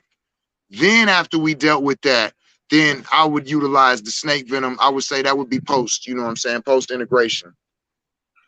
Gotcha. Yeah. So we address all questions. She says, what would cause you to break out from the venom? So we haven't said nothing about the venom making you break out. So. Okay, so. But hey, maybe you have venom. Go ahead. Let me just say that What I'm about to say is to answer this question. If you, I don't know who this person is. I don't know if you had venom, if you had a reaction or whatever. So don't have whoever gave you this coming back at my head and getting cussed out. Okay. So to answer that question, I would say that in my mind, the first thing that we do when you get these venoms is we give you one gate and give you 5 minutes to look for a reaction. If that was not done, that was the first problem. So you should know within 5 minutes of that first dot being applied, okay, hold on, something don't look right. Maybe I shouldn't go further. Okay. So if you got that first 5-minute application and nothing happened and you went further, I would say that there's a mixture of a couple things that could be an issue here. One is the way that the venoms might have been stored. These venoms should be stored in a cold environment at all times when not in use. And that actually is specifically for how I said clinical use. If you're using it for spiritual enlightenment and things, then not necessarily, because that destroys the toxins, but the peptides and other things are still alive. So for the spiritual connections, you can still get it. Also, it might have been the aftercare. So if you're talking about directly when they're on there, then that should have been seen within the first dot.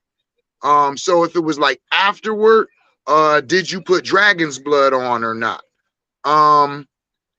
And outside of that, I'm not sure. Brother Dooley, is that Brother Dooley? Shout out to Dooley.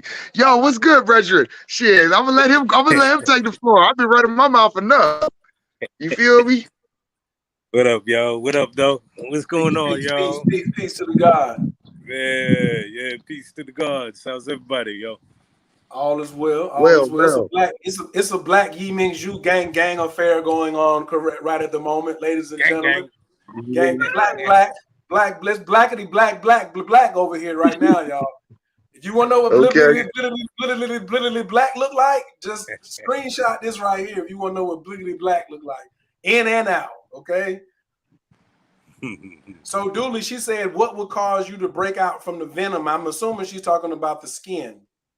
Yes. Well, a lot of times venom is it's a detox process as well. So you sometimes see that not only with the venom but also with combo and other medicines as well, where the toxins are leaving your body. So that's natural.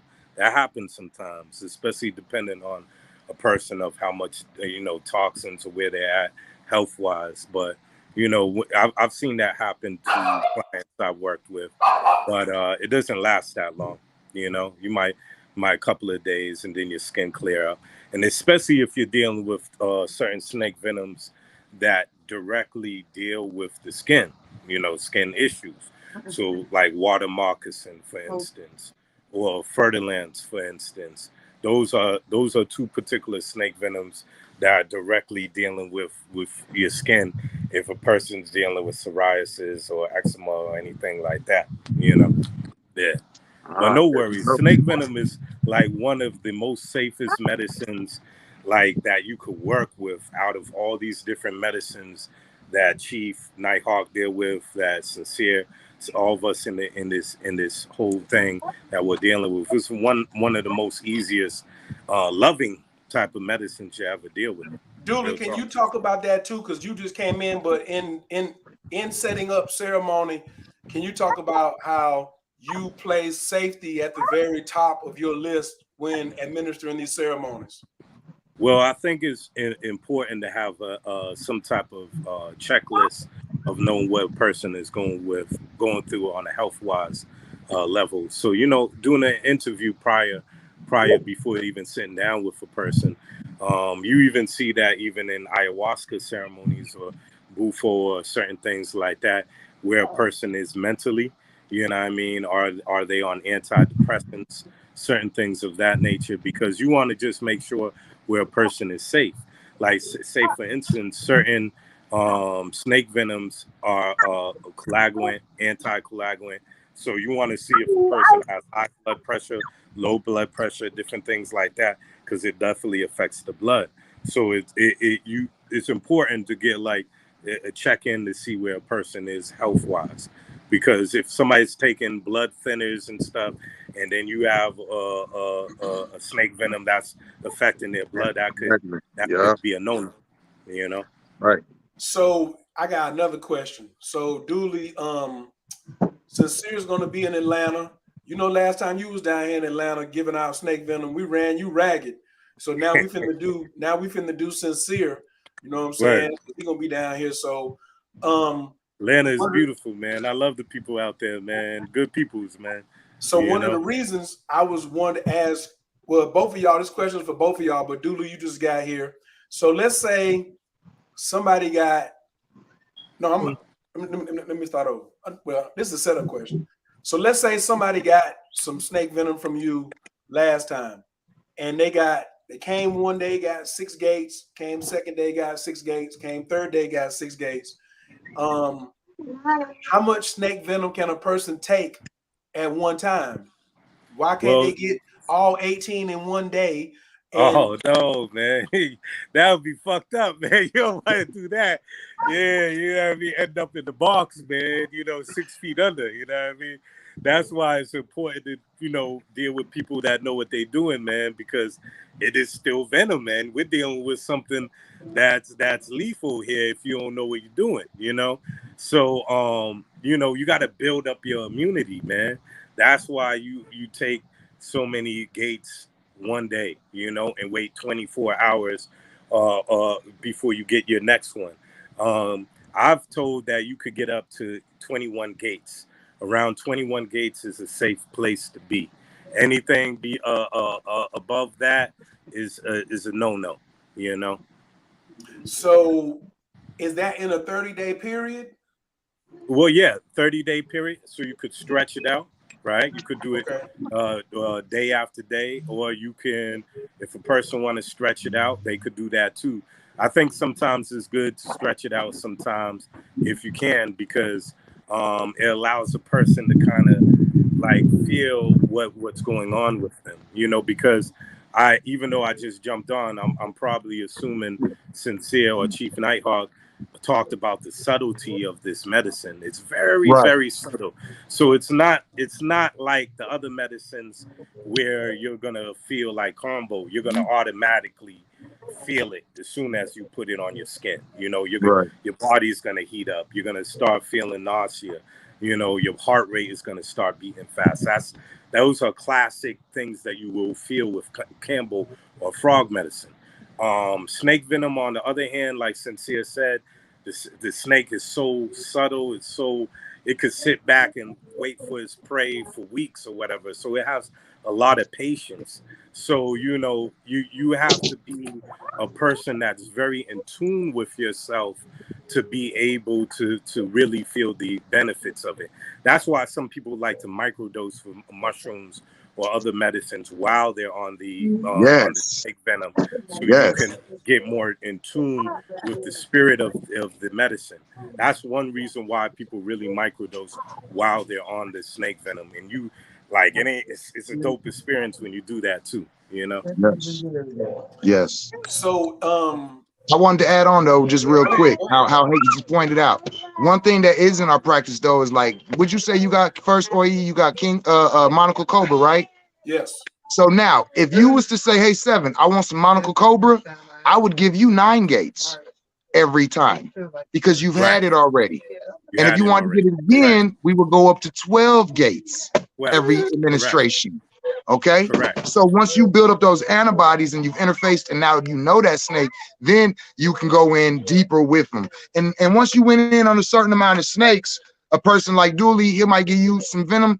He'll go ahead and give you 9 gates because he knows you've already interfaced with so many snakes that you could take some venom. You see? So it's like once you've interfaced with so many snakes, it's a little different, the approach that you'll take to that's why you'll see some of us with these gates and you'll see 15, 20, 30 gates on somebody. Be like, wait a minute, I thought they was doing 6. Yeah, when we started, Right. So my question is there is there a specific order a person has to go in? I probably know the answer because this sounds like somebody saying, which strain of mushroom should I start with? So is there some kind of rigid program that you must take these in order? No, I feel it's like really concentrating on what you need. You know, like some people that come to me, they come to me for a specific purpose. You know, so like I've had people that had chronic pain, chronic back pain, like M. Fedici, the great Baba. You know, M. Fedici, big up to him. He had back pain, severe back pain, and when he dealt with the Monaco Cobra, that pain was gone, totally gone. So I had another person that dealt. She was going to get a hip surgery. She was about to go in the operating room, and I kept on dealing with the water moccasin with her, and she didn't have to go and get her operation, man. So it's like what you have to ask the person, what are they really looking for? You know, what are they looking for? Like a big thing in the Black community, in the Moorish community, what have you, we're dealing with trauma. A lot of us are dealing with anger issues. You know, a lot of us are dealing with depression. You know, epigenetic DNA. So, like, I like to start people off personally myself. I like to start people off with the Monaco Cobra because we have to deal with this mind. This mind is something else. So a lot of people are walking around depressed, having anxiety. Like the first person in my family to actually take the venom was one of my older sisters who's been dealing with anxiety for years because our mother was labeled schizophrenic. So we dealt with a lot growing up, you know what I mean? So my sister, like, one of my sisters, she always had a hard time being around crowds, you know what I mean? She would start getting anxious and shit. So, like, I started her off with the Monaco Cobra. And, like, she came to me later, like, a couple of days later, like, yo, Abdul, I feel good, yo. You know what I mean? And you don't know how much that made me feel, man, to have my big sister just be like, yo, I just feel good. You know what I mean? So one thing I really start off with people is just the mind. Like, because we really need that, man. Some people walk around like they can't turn their thoughts off. It's like their mind is going 1,000 thoughts per minute. So, like, that's one thing I like to really start people off with. And that's the one I started off with when I was in Mexico. And that shit just, like, for 5 months, bro, felt like I was in meditation, man. And that's what, like, told me. I was like, this shit is real, you know? So I guess that does kind of go into the person who asked about dealing with the snake venom for depression and things of that nature. I mean, shit, there you go. You know, there you go. There you go. Yes, like even me, I'm gonna just keep it 100 because Dooley just messed the church's money up because I was about to get the Bushmaster right here and just go out here and talk to me a couple of new young ladies out here and see what's going good. However, since now one of them is going anywhere, I can defer on my tantric practices because my hip is bothering me. Okay, my hip is bothering me, one, for real. And then two, I'm going to tell on everybody, do not think because somebody is a healer that they do not have anxiety from time to time. Right. Okay, my anxiety is different because I know I have a large microscope and telescope on me, and then I have a large group of really dope people depending on me to be wise, right, and correct in my actions. And sometimes the devil be lurking, you know, like Denzel said, the devil be lurking on you, and sometimes he'll try to sneak in there and put a thought in there. The confidence level, the quiet confidence level that I received after only one ceremony of Monaco Cobra was scary. It was scary because, you know, like I can always make money, I can survive, I'm intelligent, but then to calm me down like that, I was just like, yo, nigga, you dangerous. I was telling myself, I was like, son, I was like, why am I feeling like this? I felt like I had done some yoga, you know what I'm saying? And it's because, and so now what I'm about to do in the next 90 days, I think I may have to go back with the Monaco But I'm gonna have to go hit the coins though, because man, that Bushmaster. Because I want to put something. So me, I'm an explorer. That's what Clinton said he was looking for, more Dr. Strangers. So my application is in right now. So I want to see how that clears out my channels to project energy across a distance. Right. I want to add the snake venom to my tantric practice. Right. Right.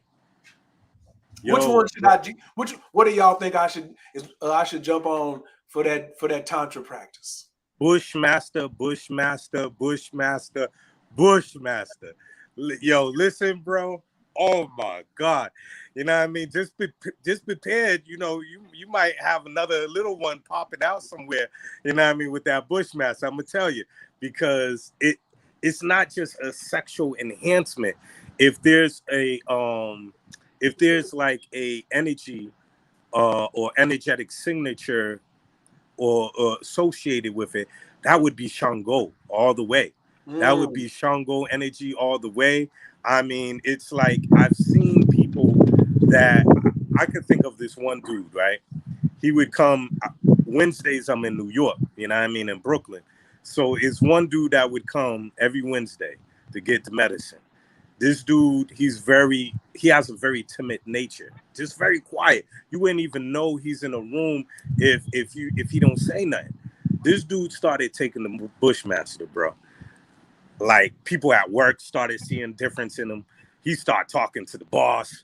Like, listen, I've been at this job for so long, I need a raise. You know what I mean? He at the gym putting up extra reps. His trainer's like, yo, what's going on? What's good? You know what I mean? The ladies are giving him, like, you know, what's going on with you? You know, so it's an energy thing. That's the beautiful thing about this medicine, even the combo, all these things. You're taking on the energetic signature of these animals, of these reptiles, different things. You know, in the jungle with the combo, why would the warriors take the combo, man? Because they would be invisible in the jungle. You know, they literally, the animals would not smell them. Their DNA has changed. You know what I mean? They're no longer human anymore. They're able to go through the jungle on some like invisible status. There's been more and more testimonies that I've seen with people that literally one of our brothers, Firewater, he talked about his reaction time has sped up. You know what I mean? Like, his reflexes have sped up since he's dealt with the venom. There's people that see heat signatures, like at nighttime, they could see better on some next level. You know what I mean? This venom deals with your telomeres because it works on a cellular level. So you have the telomeres, you know, deal with aging. So my teacher's teacher, the dude was in his 80s, but he looked like he was 40 because he was dealing with that fertilance every day. You know what I mean? Mm-hmm. That's the anti-aging one. You know what I mean? So you got ones like, hey, if you want to look like you in your 20s for the rest of your life, you deal with that fertilance. You deal with that water moccasin. And let's not talk about the water moccasin for the ladies. For the Bushmaster, get the brothers going. For the woman is the water moccasin. The water moccasin get the woman all nice and juicy and wet. You know what I mean? Get her hormones back together. All of a sudden, she's speaking to you all nice and, you know what I mean, cuddly and all that. You know what I mean? She's getting back in tune with her feminine nature. You know, and that's a water moccasin. And the beautiful thing about that one is dealing with the STDs. So a lot of cats that I even dealt with that was dealing with herpes or what have you, you want to rock with that water moccasin. But for the ladies, it makes them beautiful, radiant. Their skin is glowing and all that. You know what I mean? Yeah. Y'all heard it. Y'all heard what it is. They loving it, the water moccasin. Absolutely. So does the venom enhance or change your human design or astrological placements too? I'll answer that one. No. It enhances what you already got. So if you're already fully in human design, and you're already studying astrology or any of these metaphysical techniques, then and you put this cobra on it, or you put any of these venoms on it, it's going to be more pinpoint. All you really have to do is just, before you ask the question, think like a snake. Just look at a snake. How does a snake really get down? Are you loud? Are your thoughts loud? Are you in a rush? Is somebody rushing you? Now look at a snake. He's never in a rush. Nobody rushes him. He's not loud. He probably ain't got no loud thoughts. I'm sure he meditating. He doing it, but meditating and napping and then plotting on something. And he's focused. Can y'all talk about the increased focus with snake venom? Because I know somebody right now, he needs some so bad.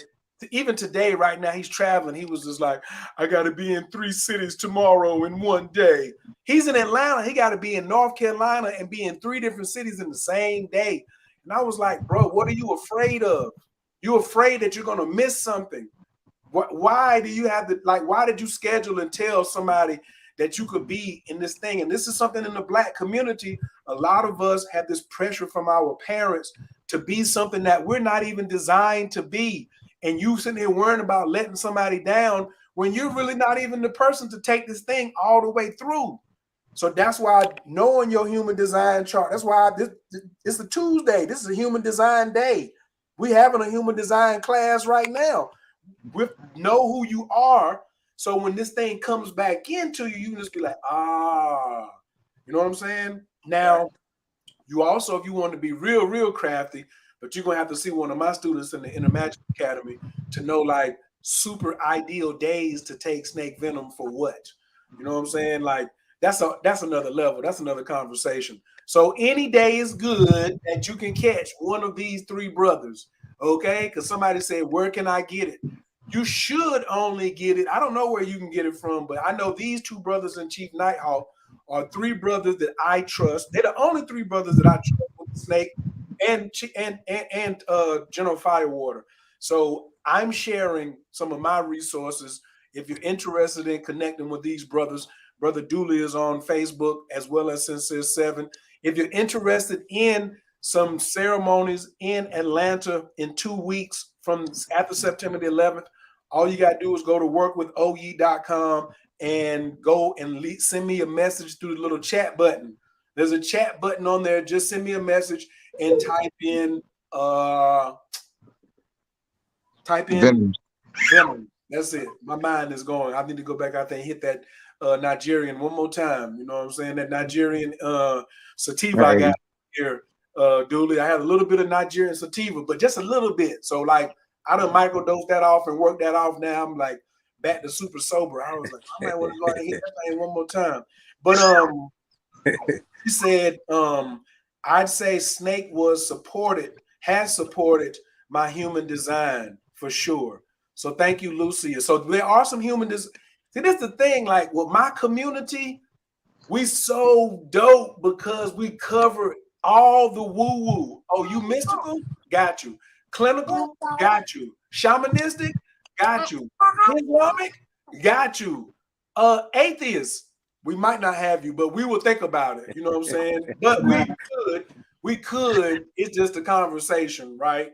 Just don't talk crazy about our God, and then it's be okay. But our God is gonna be in the ceremony. Believe that. Dooley ain't going nowhere without his gods. Sincere is not going nowhere. I ain't going nowhere. So that's how that goes. All right. Somebody said the unfolding of self unto self through self. She sounded like she done had a blast or two. It's like she got a couple gates out there. And then somebody says, "Oh, this is a good one."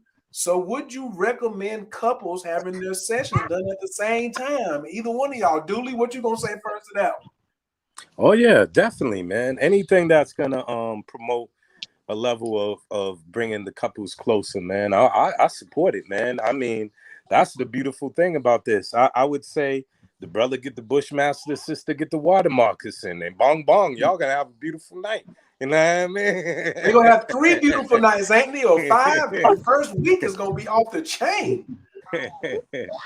You know, and then I definitely support medicine workers couples. Right. I think that's one of the most intimate things that y'all can do together is heal and enhance y'all character and development together. That's sex magic. We already answered this question. Where do I get it? Sincere has already let you know, and now I'm going to let Dooley tell you. You do not, Dooley, can you just go on the corner and just pick this up anywhere like a bag of weed? I would hope not, man. I would Dooley, let me hope get an not. eighth. Dooley, let me get an eighth of that venom, Dooley. Let me get an eighth of that venom, Dooley. I'm gonna go to the house and just roll it up myself, Dooley. Just let me get an eighth of that venom, all right? What's up? Nah, you got to go through proper training, man. Dooley, I need an eighth, though. It's me, though. I need an eighth, man. It's your boy. Let me get an eighth, man. Come on. Sincere, let me get an eighth, God. Come on. Look how they looking at me. Look how they looking at me right now. They like, he's our man and stuff, but You get some mushrooms. look, I ain't they'll smoke with me. Have They'll some make sure I mushrooms or have some coffee. weed or something. They'll watch my Right. back in a fight. They'll make sure I got some good bufo.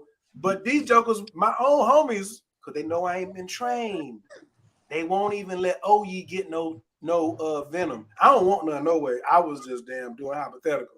But Dooley, you want to speak on that about, when somebody say, where do I get it? Like the notion that they can do it themselves. Can you talk about that? You have to.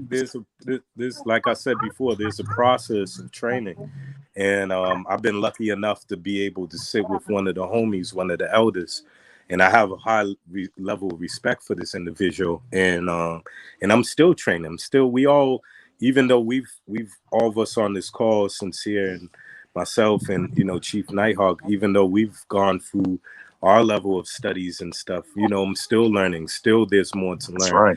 So, That's right. So somebody that doesn't have a background at all, you're dealing with some potent medicine, man, and you want to be safe. There's been people that even dealt with the combo, the frog medicine, and there's been people that have actually passed away, because the people that they were working with did not know what they were doing. Know what they was doing. So this is serious stuff, man. This is not just something you could just sit down and casually say, I'm going to do this. That's not respecting the medicine. It's not respecting the tradition. And, you gotta actually be patient. If it's meant for you to one day sit and administer this stuff, it'll come to you just like anything else. You know what I mean? It took time for me to come across other medicines, but I waited until the universe, until Great Spirit wanted me to sit with the bufo or the ayahuasca or what have you. I had to be patient, man. And sometimes it takes a lot of cleansing for yourself at first to be able to even gravitate to this stuff.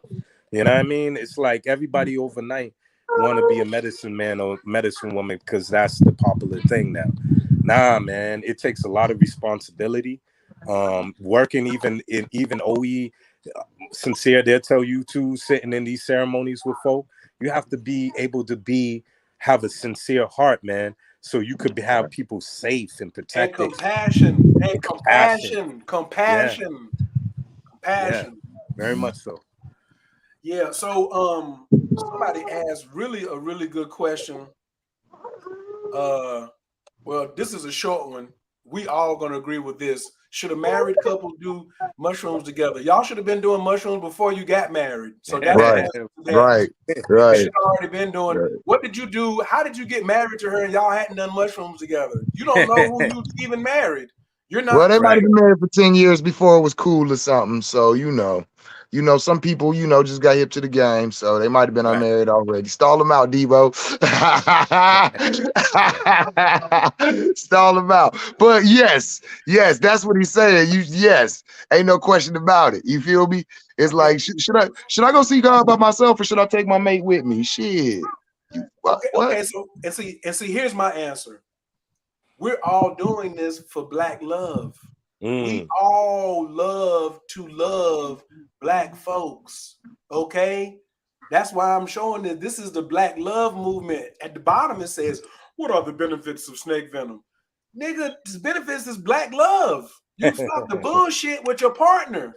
You can stop the bullshit with yourself. That's how you stop the bullshit with your partner. If you stop the bullshit with yourself. That's right. Now you can go back into loving. We keep talking about who's toxic and this right here. Here's two things. Everybody come from trauma. And everybody need more love. There ain't no gonna be no fighting or arguing over this. Now, the third thing is the sincere magic. He says, tell a person you love them in the language they understand. So if your tongue is messed up and you can't utter I love to you to the person in the language they understand, let these medicines loosen up your tongue or loosen up your heart. Why you don't have love in your heart to loosen up and tell somebody in the way that they gonna understand. So I really, one of the things I want to do, sincere, this is what I'm gonna be talking to you about when we get down to Austin, is I really would like to just specialize in doing black couple mushrooms only. Niggas just be upset at me, be like, wait, nothing. I done seen what happens when some when a husband and wife come through here and drop 9 grams in the next morning. You know what I'm saying? Like, in a way, you gotta leave your fingers crossed because it could come out of there and be like, shit, I'm good. Me too. And they go their separate ways. That's right. They really should have done that long time ago. That's right. More times than not, you like, Yeah. come together. Magic. I love you. Right. Ooh, I don't even need to say nothing. Ooh, we said it all last night. I didn't know you felt like that. Oh my God, I'm so sorry for that time I hurt you. I finally felt how you were feeling or how you were hurting or something like that. That's the one I be finger crossing for. Okay. Yeah. So that's why I'm setting together the training that I'm in. Dooley's still getting trained. Sincere's in training. I'm in training. And we serving y'all. Okay. Can you mix the Bushmaster and the Cobra together? Come on, I might need some help here. I need to get, because sometimes there's actual certain venoms that you can mix together. Okay, that's high level. That's high level. Hold on. That's high level. Yeah, that's for high sure. level point. We not, you know, but stick to one at a time. You know, and eventually, as we develop a relationship with the person we're working with, we could go more in deep into that. But there are certain ones that you could definitely mix together. For me, the only time I mix is when that mix is what, like for the bone cancer patient that I have that I'm dealing with, the venoms that target that is a mixture of 2 venoms specifically to create a cocktail. So in that case, I mix, but other than that, I don't do any mixing. Like the brother Dooley said, I would be going to him, you know what I'm saying, asking him for further teachings in that manner, because no, I don't mix unless it is needed for what I'm administering for. So that, but yes, that's definitely some higher level ish. Yes. And smoking cannabis together is not the same as doing mushrooms together. Okay, she will smoke up all your weed and not change. Okay, I tell you that right now. She iron lung you to death and drink all your Coronas. Okay, and she'll be the same person tomorrow. Okay, I'm just here to tell you that.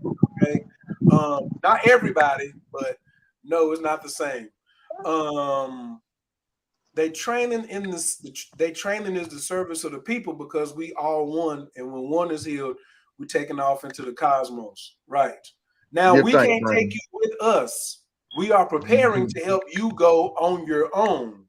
Okay, this is what your ground crew look like. You are the airplane, the captain, the wheels, the wings, the luggage. All we do is make sure all that stuff get in there together. Okay, then keep your hands and your feet inside the vehicle till it comes to a complete stop. That's what I be telling them, Dooley. Don't you be moving now on this bufo. This your area. This my area. My area bigger than your area. I'm on the ground crew, but you stay here if possible. If possible, stay here on this mat for me, please, until it's over, and keep your hands and feet inside. Sometimes it happens. A couple times it do not. You know what I'm saying? And then you have to run around and chase somebody. But it's okay. Stay in shape. You know what I'm saying? You can't do your job. You have to chase nobody at least once or twice. This is some funny stuff right here. Oh. Will the snake venom heal people that got the jab? I would say a combination. I would say use combo and snake together, you know. That's my thing on that. I would say something of that to that degree. I would say a combination of both. So, me personally, I have people at the Psychonaut Academy of Detroit that, for whatever reason, their jobs, their careers, different things that they had, quote unquote, to take the jab, right? And what I prescribed was immediately after that, coming to me 3 days in a row and getting Cambo. The first day they got 5 gates. Right. The second day they got 3 gates. The last day they got 1 gate. And like Brother Yeah. Dooley said, then afterward, if you can, yeah, you might as well go ahead and get some of that cellular regeneration and cleansing on that snake venom. But start with the Cambo for sure, for sure. Yeah, that Campbell, man, it goes in like Pac-Man and start just eating it up, you know. So that combo is very strong to use in regard to the jab, man. We should definitely utilize that more, you know, during these times. Mm-hmm. And just what Oi, when you were saying earlier, if you ain't did 10 grams of mushrooms or the bufo, then you know maybe the snake venom. I would actually say if you ain't did some mushrooms or some Cambo, then you might want to hold off on the snake venom. The Cambo is where I would say go first. You know what I'm saying? If you ain't had Cambo yet, get like because this is the cleansing. See, whereas the snake venom is a lot of times the regeneration, like so it's kind of like why regenerate something that's still nasty? It's like painting a nasty room. No, go empty the room, clean it out. Now we can paint the walls. Right. You know, so yeah, I agree with Dooley. Start with the Cambo. I know the snake venom sound cool and everything, but if you really want to do yourself some justice, clean yourself up first. Right. You know. Yeah, start there. Hey, look, I'm gonna just tell you. So obviously, y'all got cameras in my house because when Nighthawk came over here, he was like, "Oh, we're going for the trifecta." I said, "What you talking about?" He said, "We're gonna Cambo you, rape you, then hit you with the venom." It was rough in there that day one. It wasn't rough. The snake venom was the relief. I was so happy when the snake venom finally got there. I was like, now I'm glad that both of y'all said that because that's my first time doing Cambo. Yeah, Cambo ain't no joke, boy. Yeah, buddy. Sapocito face. So you can be tough, you know what I'm saying, and all that good stuff and all That's that. right. However, all right, come see us. I really, really enjoyed after what the Cambo did and the rape, and then when the venom came through, I was ecstatic. I was ecstatic. I understood the method to the madness at that point. You know what I'm saying? Now, is that like every time? Now, do you suggest a Cambo before day one normally, Dooley, Sincere? Oh yeah, like Sincere said, man, the clean out first, man. I've seen big football player dudes pass out on Cambo. You know what I mean? And that's another reason why somebody said, "Oh well, I'm gonna go home and start doing Cambo on myself." No, don't do that. There's protocols to this. You know, it lowers the blood pressure. Your ass can faint, walk into the bathroom thinking everything's all good. You know what I mean? I went to Costa Rica like about almost 6 years ago to deal with my Cambo training, and the most gates I remember, man, I had to do almost 30 gates at one time, bro, which was bananas. That is, I was scared as anything, you know what I mean?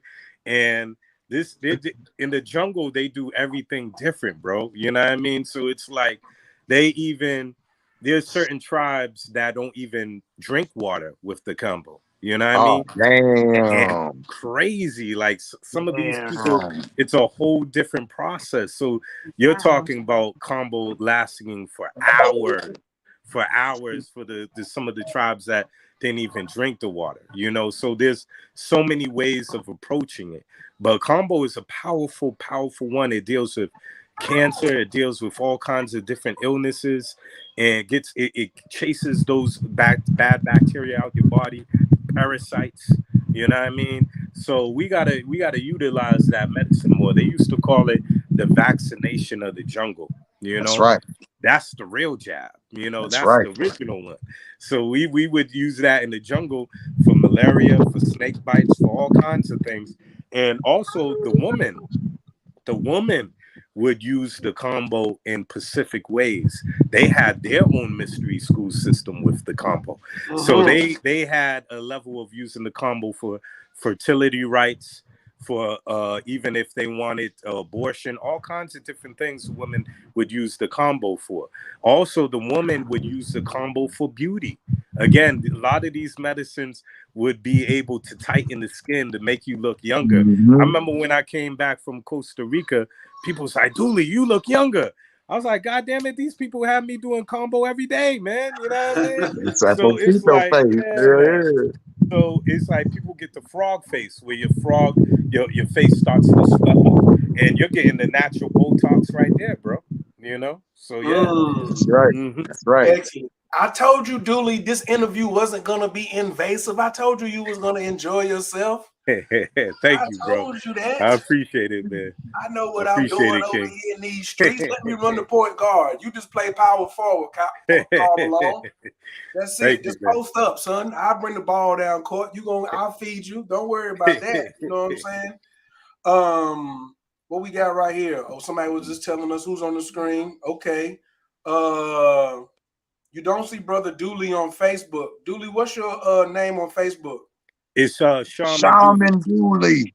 Yeah, what's Yeah, their problem? Shaman Dooley, man. Shaman Dooley. I'm gonna go over here and do him a quick solid and show them how to find. That's the Beantown Shaman right there. Y'all don't even have no idea who y'all even got on the line here. Just pay attention. Oh man.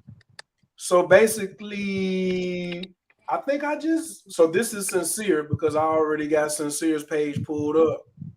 I'm the transdimensional travel agent and spiritual tour guide. What the hell? You feel me? And of course, now it wants to operate, nice and slow, but Sincere 7, I guess that's Sincere Genesis. I guess that's him too. Yeah. That's the Sincere 7. That Al, Sincere 7, the Alchemist Warrior. You see the flyer, that's it. And then if you're looking for Dooley, all you got to do is just go DULI. Shaman Dooley is in the building. Shaman Dooley in the building. If you can't find him, then you might not need to be talking to him. You know what I'm saying? You just hit your boy Oye. You know what I'm saying? And if you are interested in Austin or Atlanta, all you need to do is go to Work with Oye and then scroll down. Well, you don't even have to scroll down. There's going to be a little button that's popped right here. It says, Peace, this is Oye. How can I help you today? Just hit that. Put your name right there.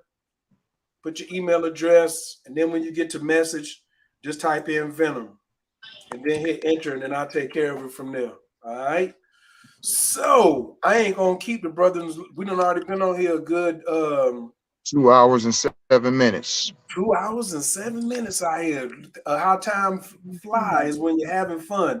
How well does the body, liver, kidneys process venom and Cambo? Very well. If you need a liver transplant or a kidney transplant, I won't give you Cambo. Don't do it. Right. Don't do it. No transplants. Don't do it. You know what I'm saying? Or if you're on blood thinners, don't do it. You know? Yeah. Pregnant. Snake Venom. Snake Venom. I wouldn't mind giving the Snake Venom, but the Cambo is a little different. Like we was explaining, the process is a lot harder on the body. See? Right. Yeah. So somebody asked this question. Let me see how loud y'all gonna be on this one here. Can I do Cambo, Hape, Bufo, Snake Venom in one night? Well, the thing is with you if you're gonna do combo first, you can do Bufo afterwards. Some people have had practitioners that did not like to have Bufo and combo in that same period of time. I've known shamans to say, hey, let the combo work for a good week or so before you start applying the Bufo. But I feel like if you clean yourself out first, yeah, you can do the bufo. But you don't want to do it reverse. You don't want to do bufo first and then combo. Yeah. I ain't mean to cut your wisdom, but here's my answer. Since you got the word snake venom in there, it's not up to you. It's up to the person serving you whether you're going to do all of those. It's not up to you. You don't get to come in here and tell us, like, we your servants, but we're not your slaves. So if you come in and try to tell Dooley or Sincere to do something and they say, my energy is telling me no, or this doesn't even feel right. It ain't about, if you asking, can you do Cambo, Hape, Bufo, Snake Venom in one night? I'm going to say no, because you're making it seem like you went and got all of them and you about to do all this yourself. We do not prescribe to that. That's not the safest method. Right. Can you do it because you're a grown-ass man? 100%. 100%. But you're not going to go and say, well, you know, Dooley and them said I could. No, Dooley didn't say that. Dooley gave you all the proper things if he's there. If Sincere So is there. I would rearrange the question to, can I come to the Psychonaut Academy of Detroit and do all 4 of these in one night? No. Because I would say, why? You in a hurry? Right. Like, you know what I mean? These are, see, that's another thing is we keep our eye out for people who don't realize these are sacred medicines. So my question would be, why would you want to? Right. You know what I'm saying? And obviously, you ain't never done Bufo before, for one, or you don't know nobody who's done no Bufo for real to say that you want to do anybody with Bufo. Really, you know what I'm saying? Like, he's a monogamous ass dude. That's right. He's not really, he don't mind a little Mary Jane coming through, but he's monogamous. And not that he won't let somebody else come in there and, you know, get off with him, but what are you in a hurry for? Right. The brilliance of Bufo should be on its own, in my opinion. Right. In my opinion. You know what I'm saying? So what's the, like, and if you're trying to rush your healing, you really in bad shape anyway. You do need us so somebody can tell you to hold, partner. Slow down for a second. We're gonna hit you with this Cambo and we're gonna see you in 10 days. Right. Huh? What? Nah, if it's a medical emergency, man, call the physicians. We not out here trying to replace your doctor. So y'all ain't finna come back and play this and have me strung up somewhere. My homeboys talking about, no, if it's an emergency, call 911. Don't call us. Okay. Right. If you can't have a regular conversation or something like that and you bleeding out, we're gonna call 911 and tell them to tap your line. Don't come over here bringing a whole bunch of blood over here. We be having, you gonna walk in and you gonna walk out. If you can't walk in, not in the Gin room. I don't know what's happening in Detroit and in Boston, but not here. We ain't doing that. So thank you for that question right there. Yeah.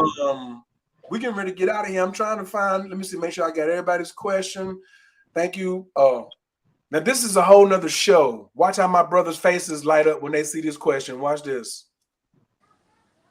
Yeah, We didn't have that a whole other show. We didn't have that on the schedule, okay? And we all have things to do today. We can absolutely come back and do this exact question right here. Just this here, okay? And have a nice long dialogue. A whole nother 2 hours. That's right. Yes. So that is a whole nother show. We are not holding that information from you, okay? Trust me, we have stories. And all three of us are loquacious, all right? So, not today, but the short answer is it's good for you. Yes. Good. What are the effects of Bufo? Loving yourself again.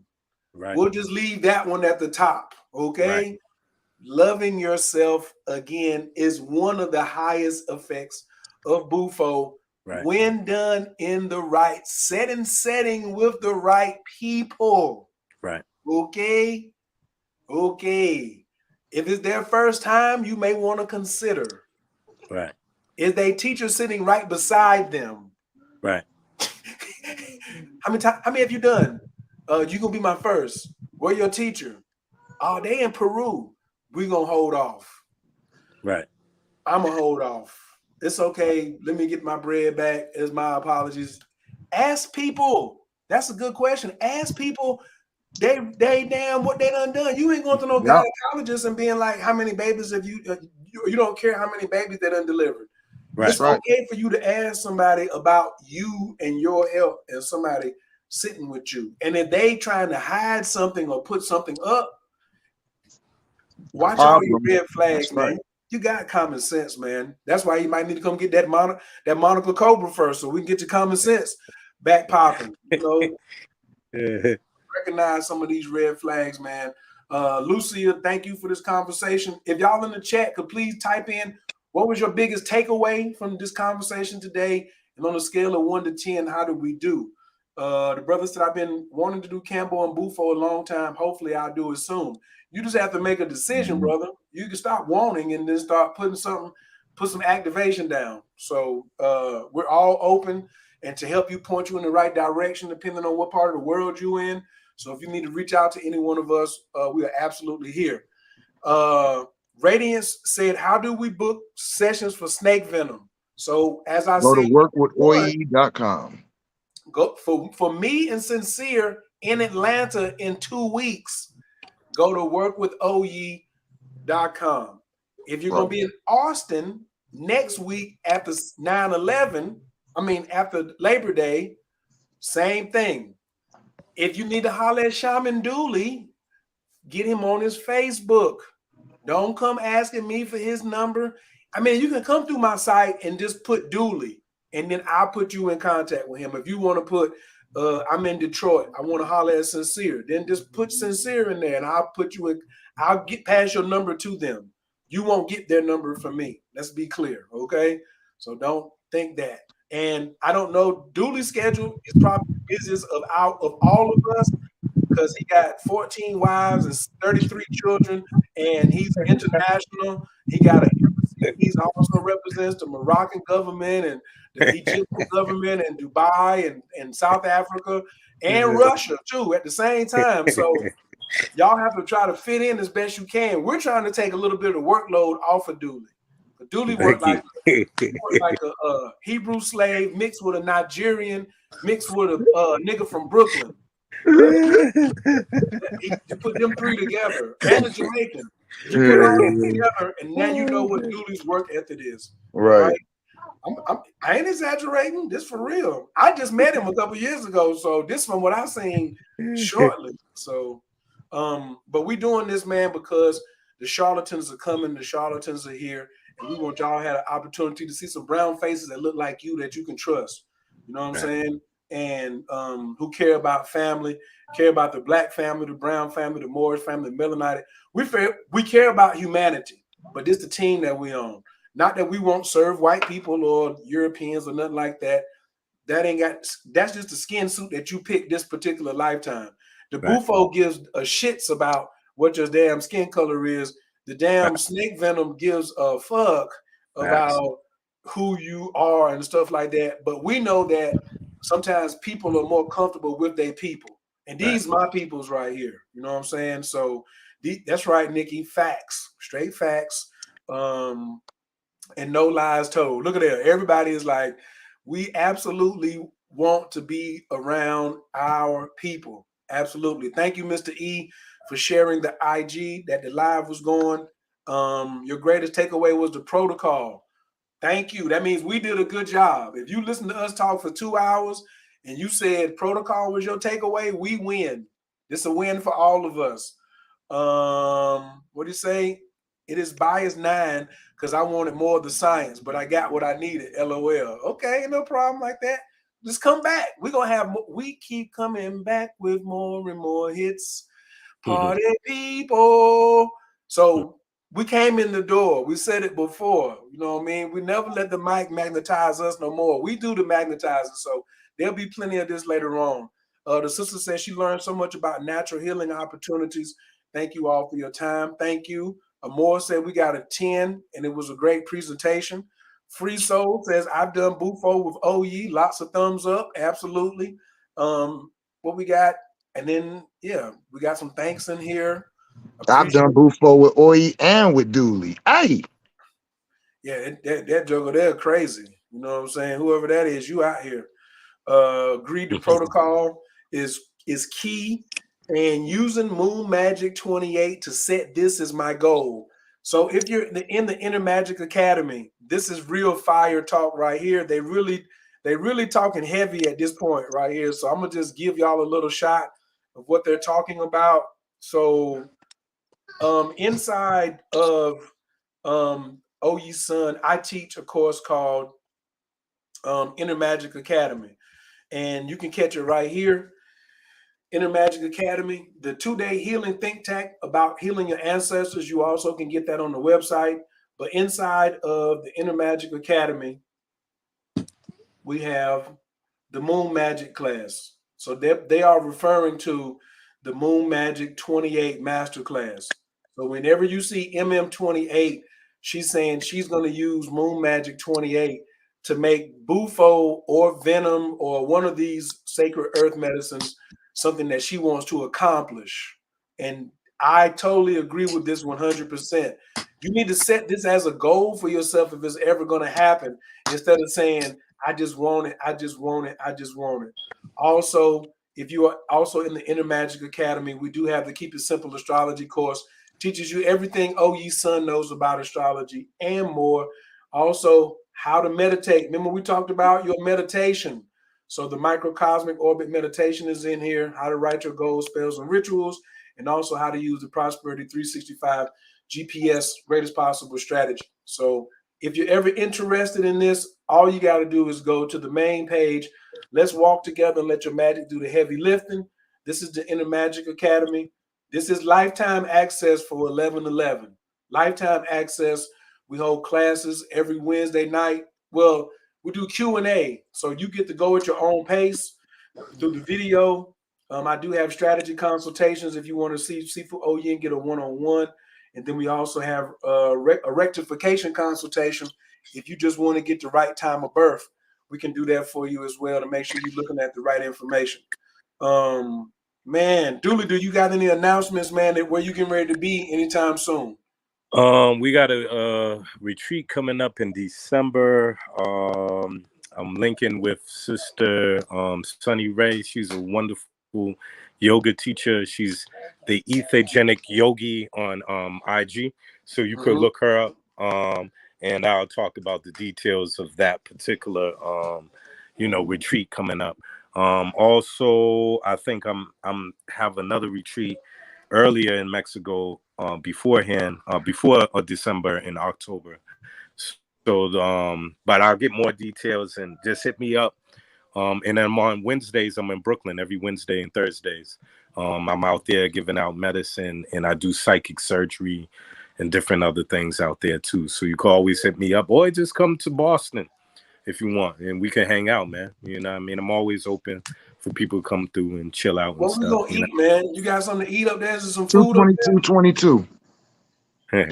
Huh? I said there's some good food up there. Sincere saw that it was 222.22. He was calling it out. Okay. For the thing in No, Mexico. for how long we been on here? We've been on here for 2 hours. Word. Oh, that's dope. Yeah, yeah, they got some good food in Boston, man. You know what I mean? They got a couple of spots, you know what I mean? Okay. That's the college town. I see you kind of chunky, so I just want to make sure I don't go up there and starve now. I can't come up to Boston and starve. Oh, there she is. There's Sunny Ray right there. Yeah.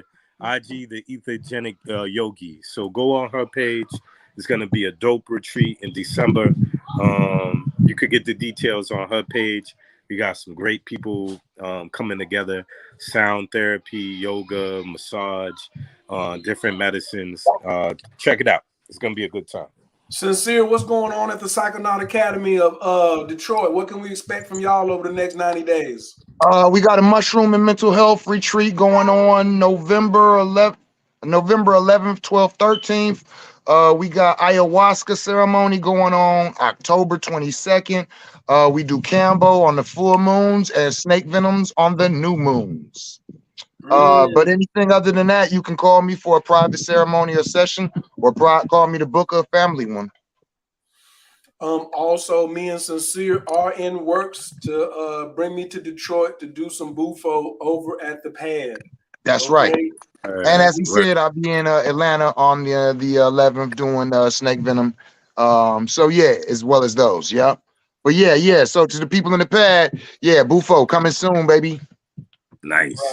Right. And we blowing backs out. We're gonna do a tribute to Dr. Jerry. We blowing backs out around Nice. here. We're gonna get everything straight around this piece. Okay. Really, this is good too, man, because it's only one more year before Jerry be back in the States. Get everybody prepped and primed for him to return. Yes. Nice. No doubt. The Queen said his brother Dooley on social media. Sister, we just went over his whole page. Shaman Dooley. His name is Shaman Dooley on Facebook. Duli. I just showed you the whole page, Queen. So I need you just to stay focused on the screen. Maybe you stepped away for a second, but here it is right here. This is Shaman Dooley on social media. All about Devo. Right. Please keep your eyes on the screen while we're talking, because a lot of things move fast out here in these streets. All right. And my big shout outs, Queen Nadine says she taking the astrology and the Moon Magic 28.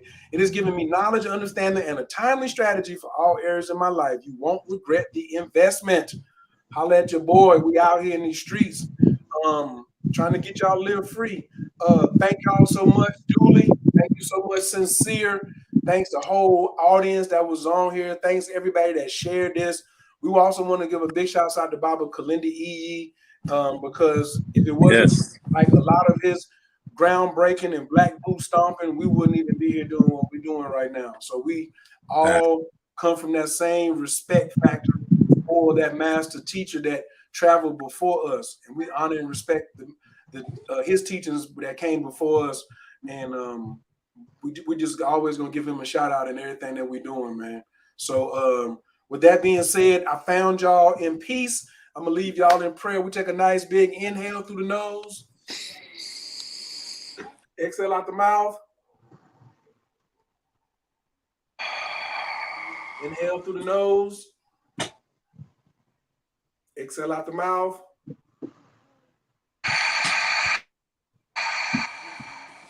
Inhale through the nose, exhale out the mouth.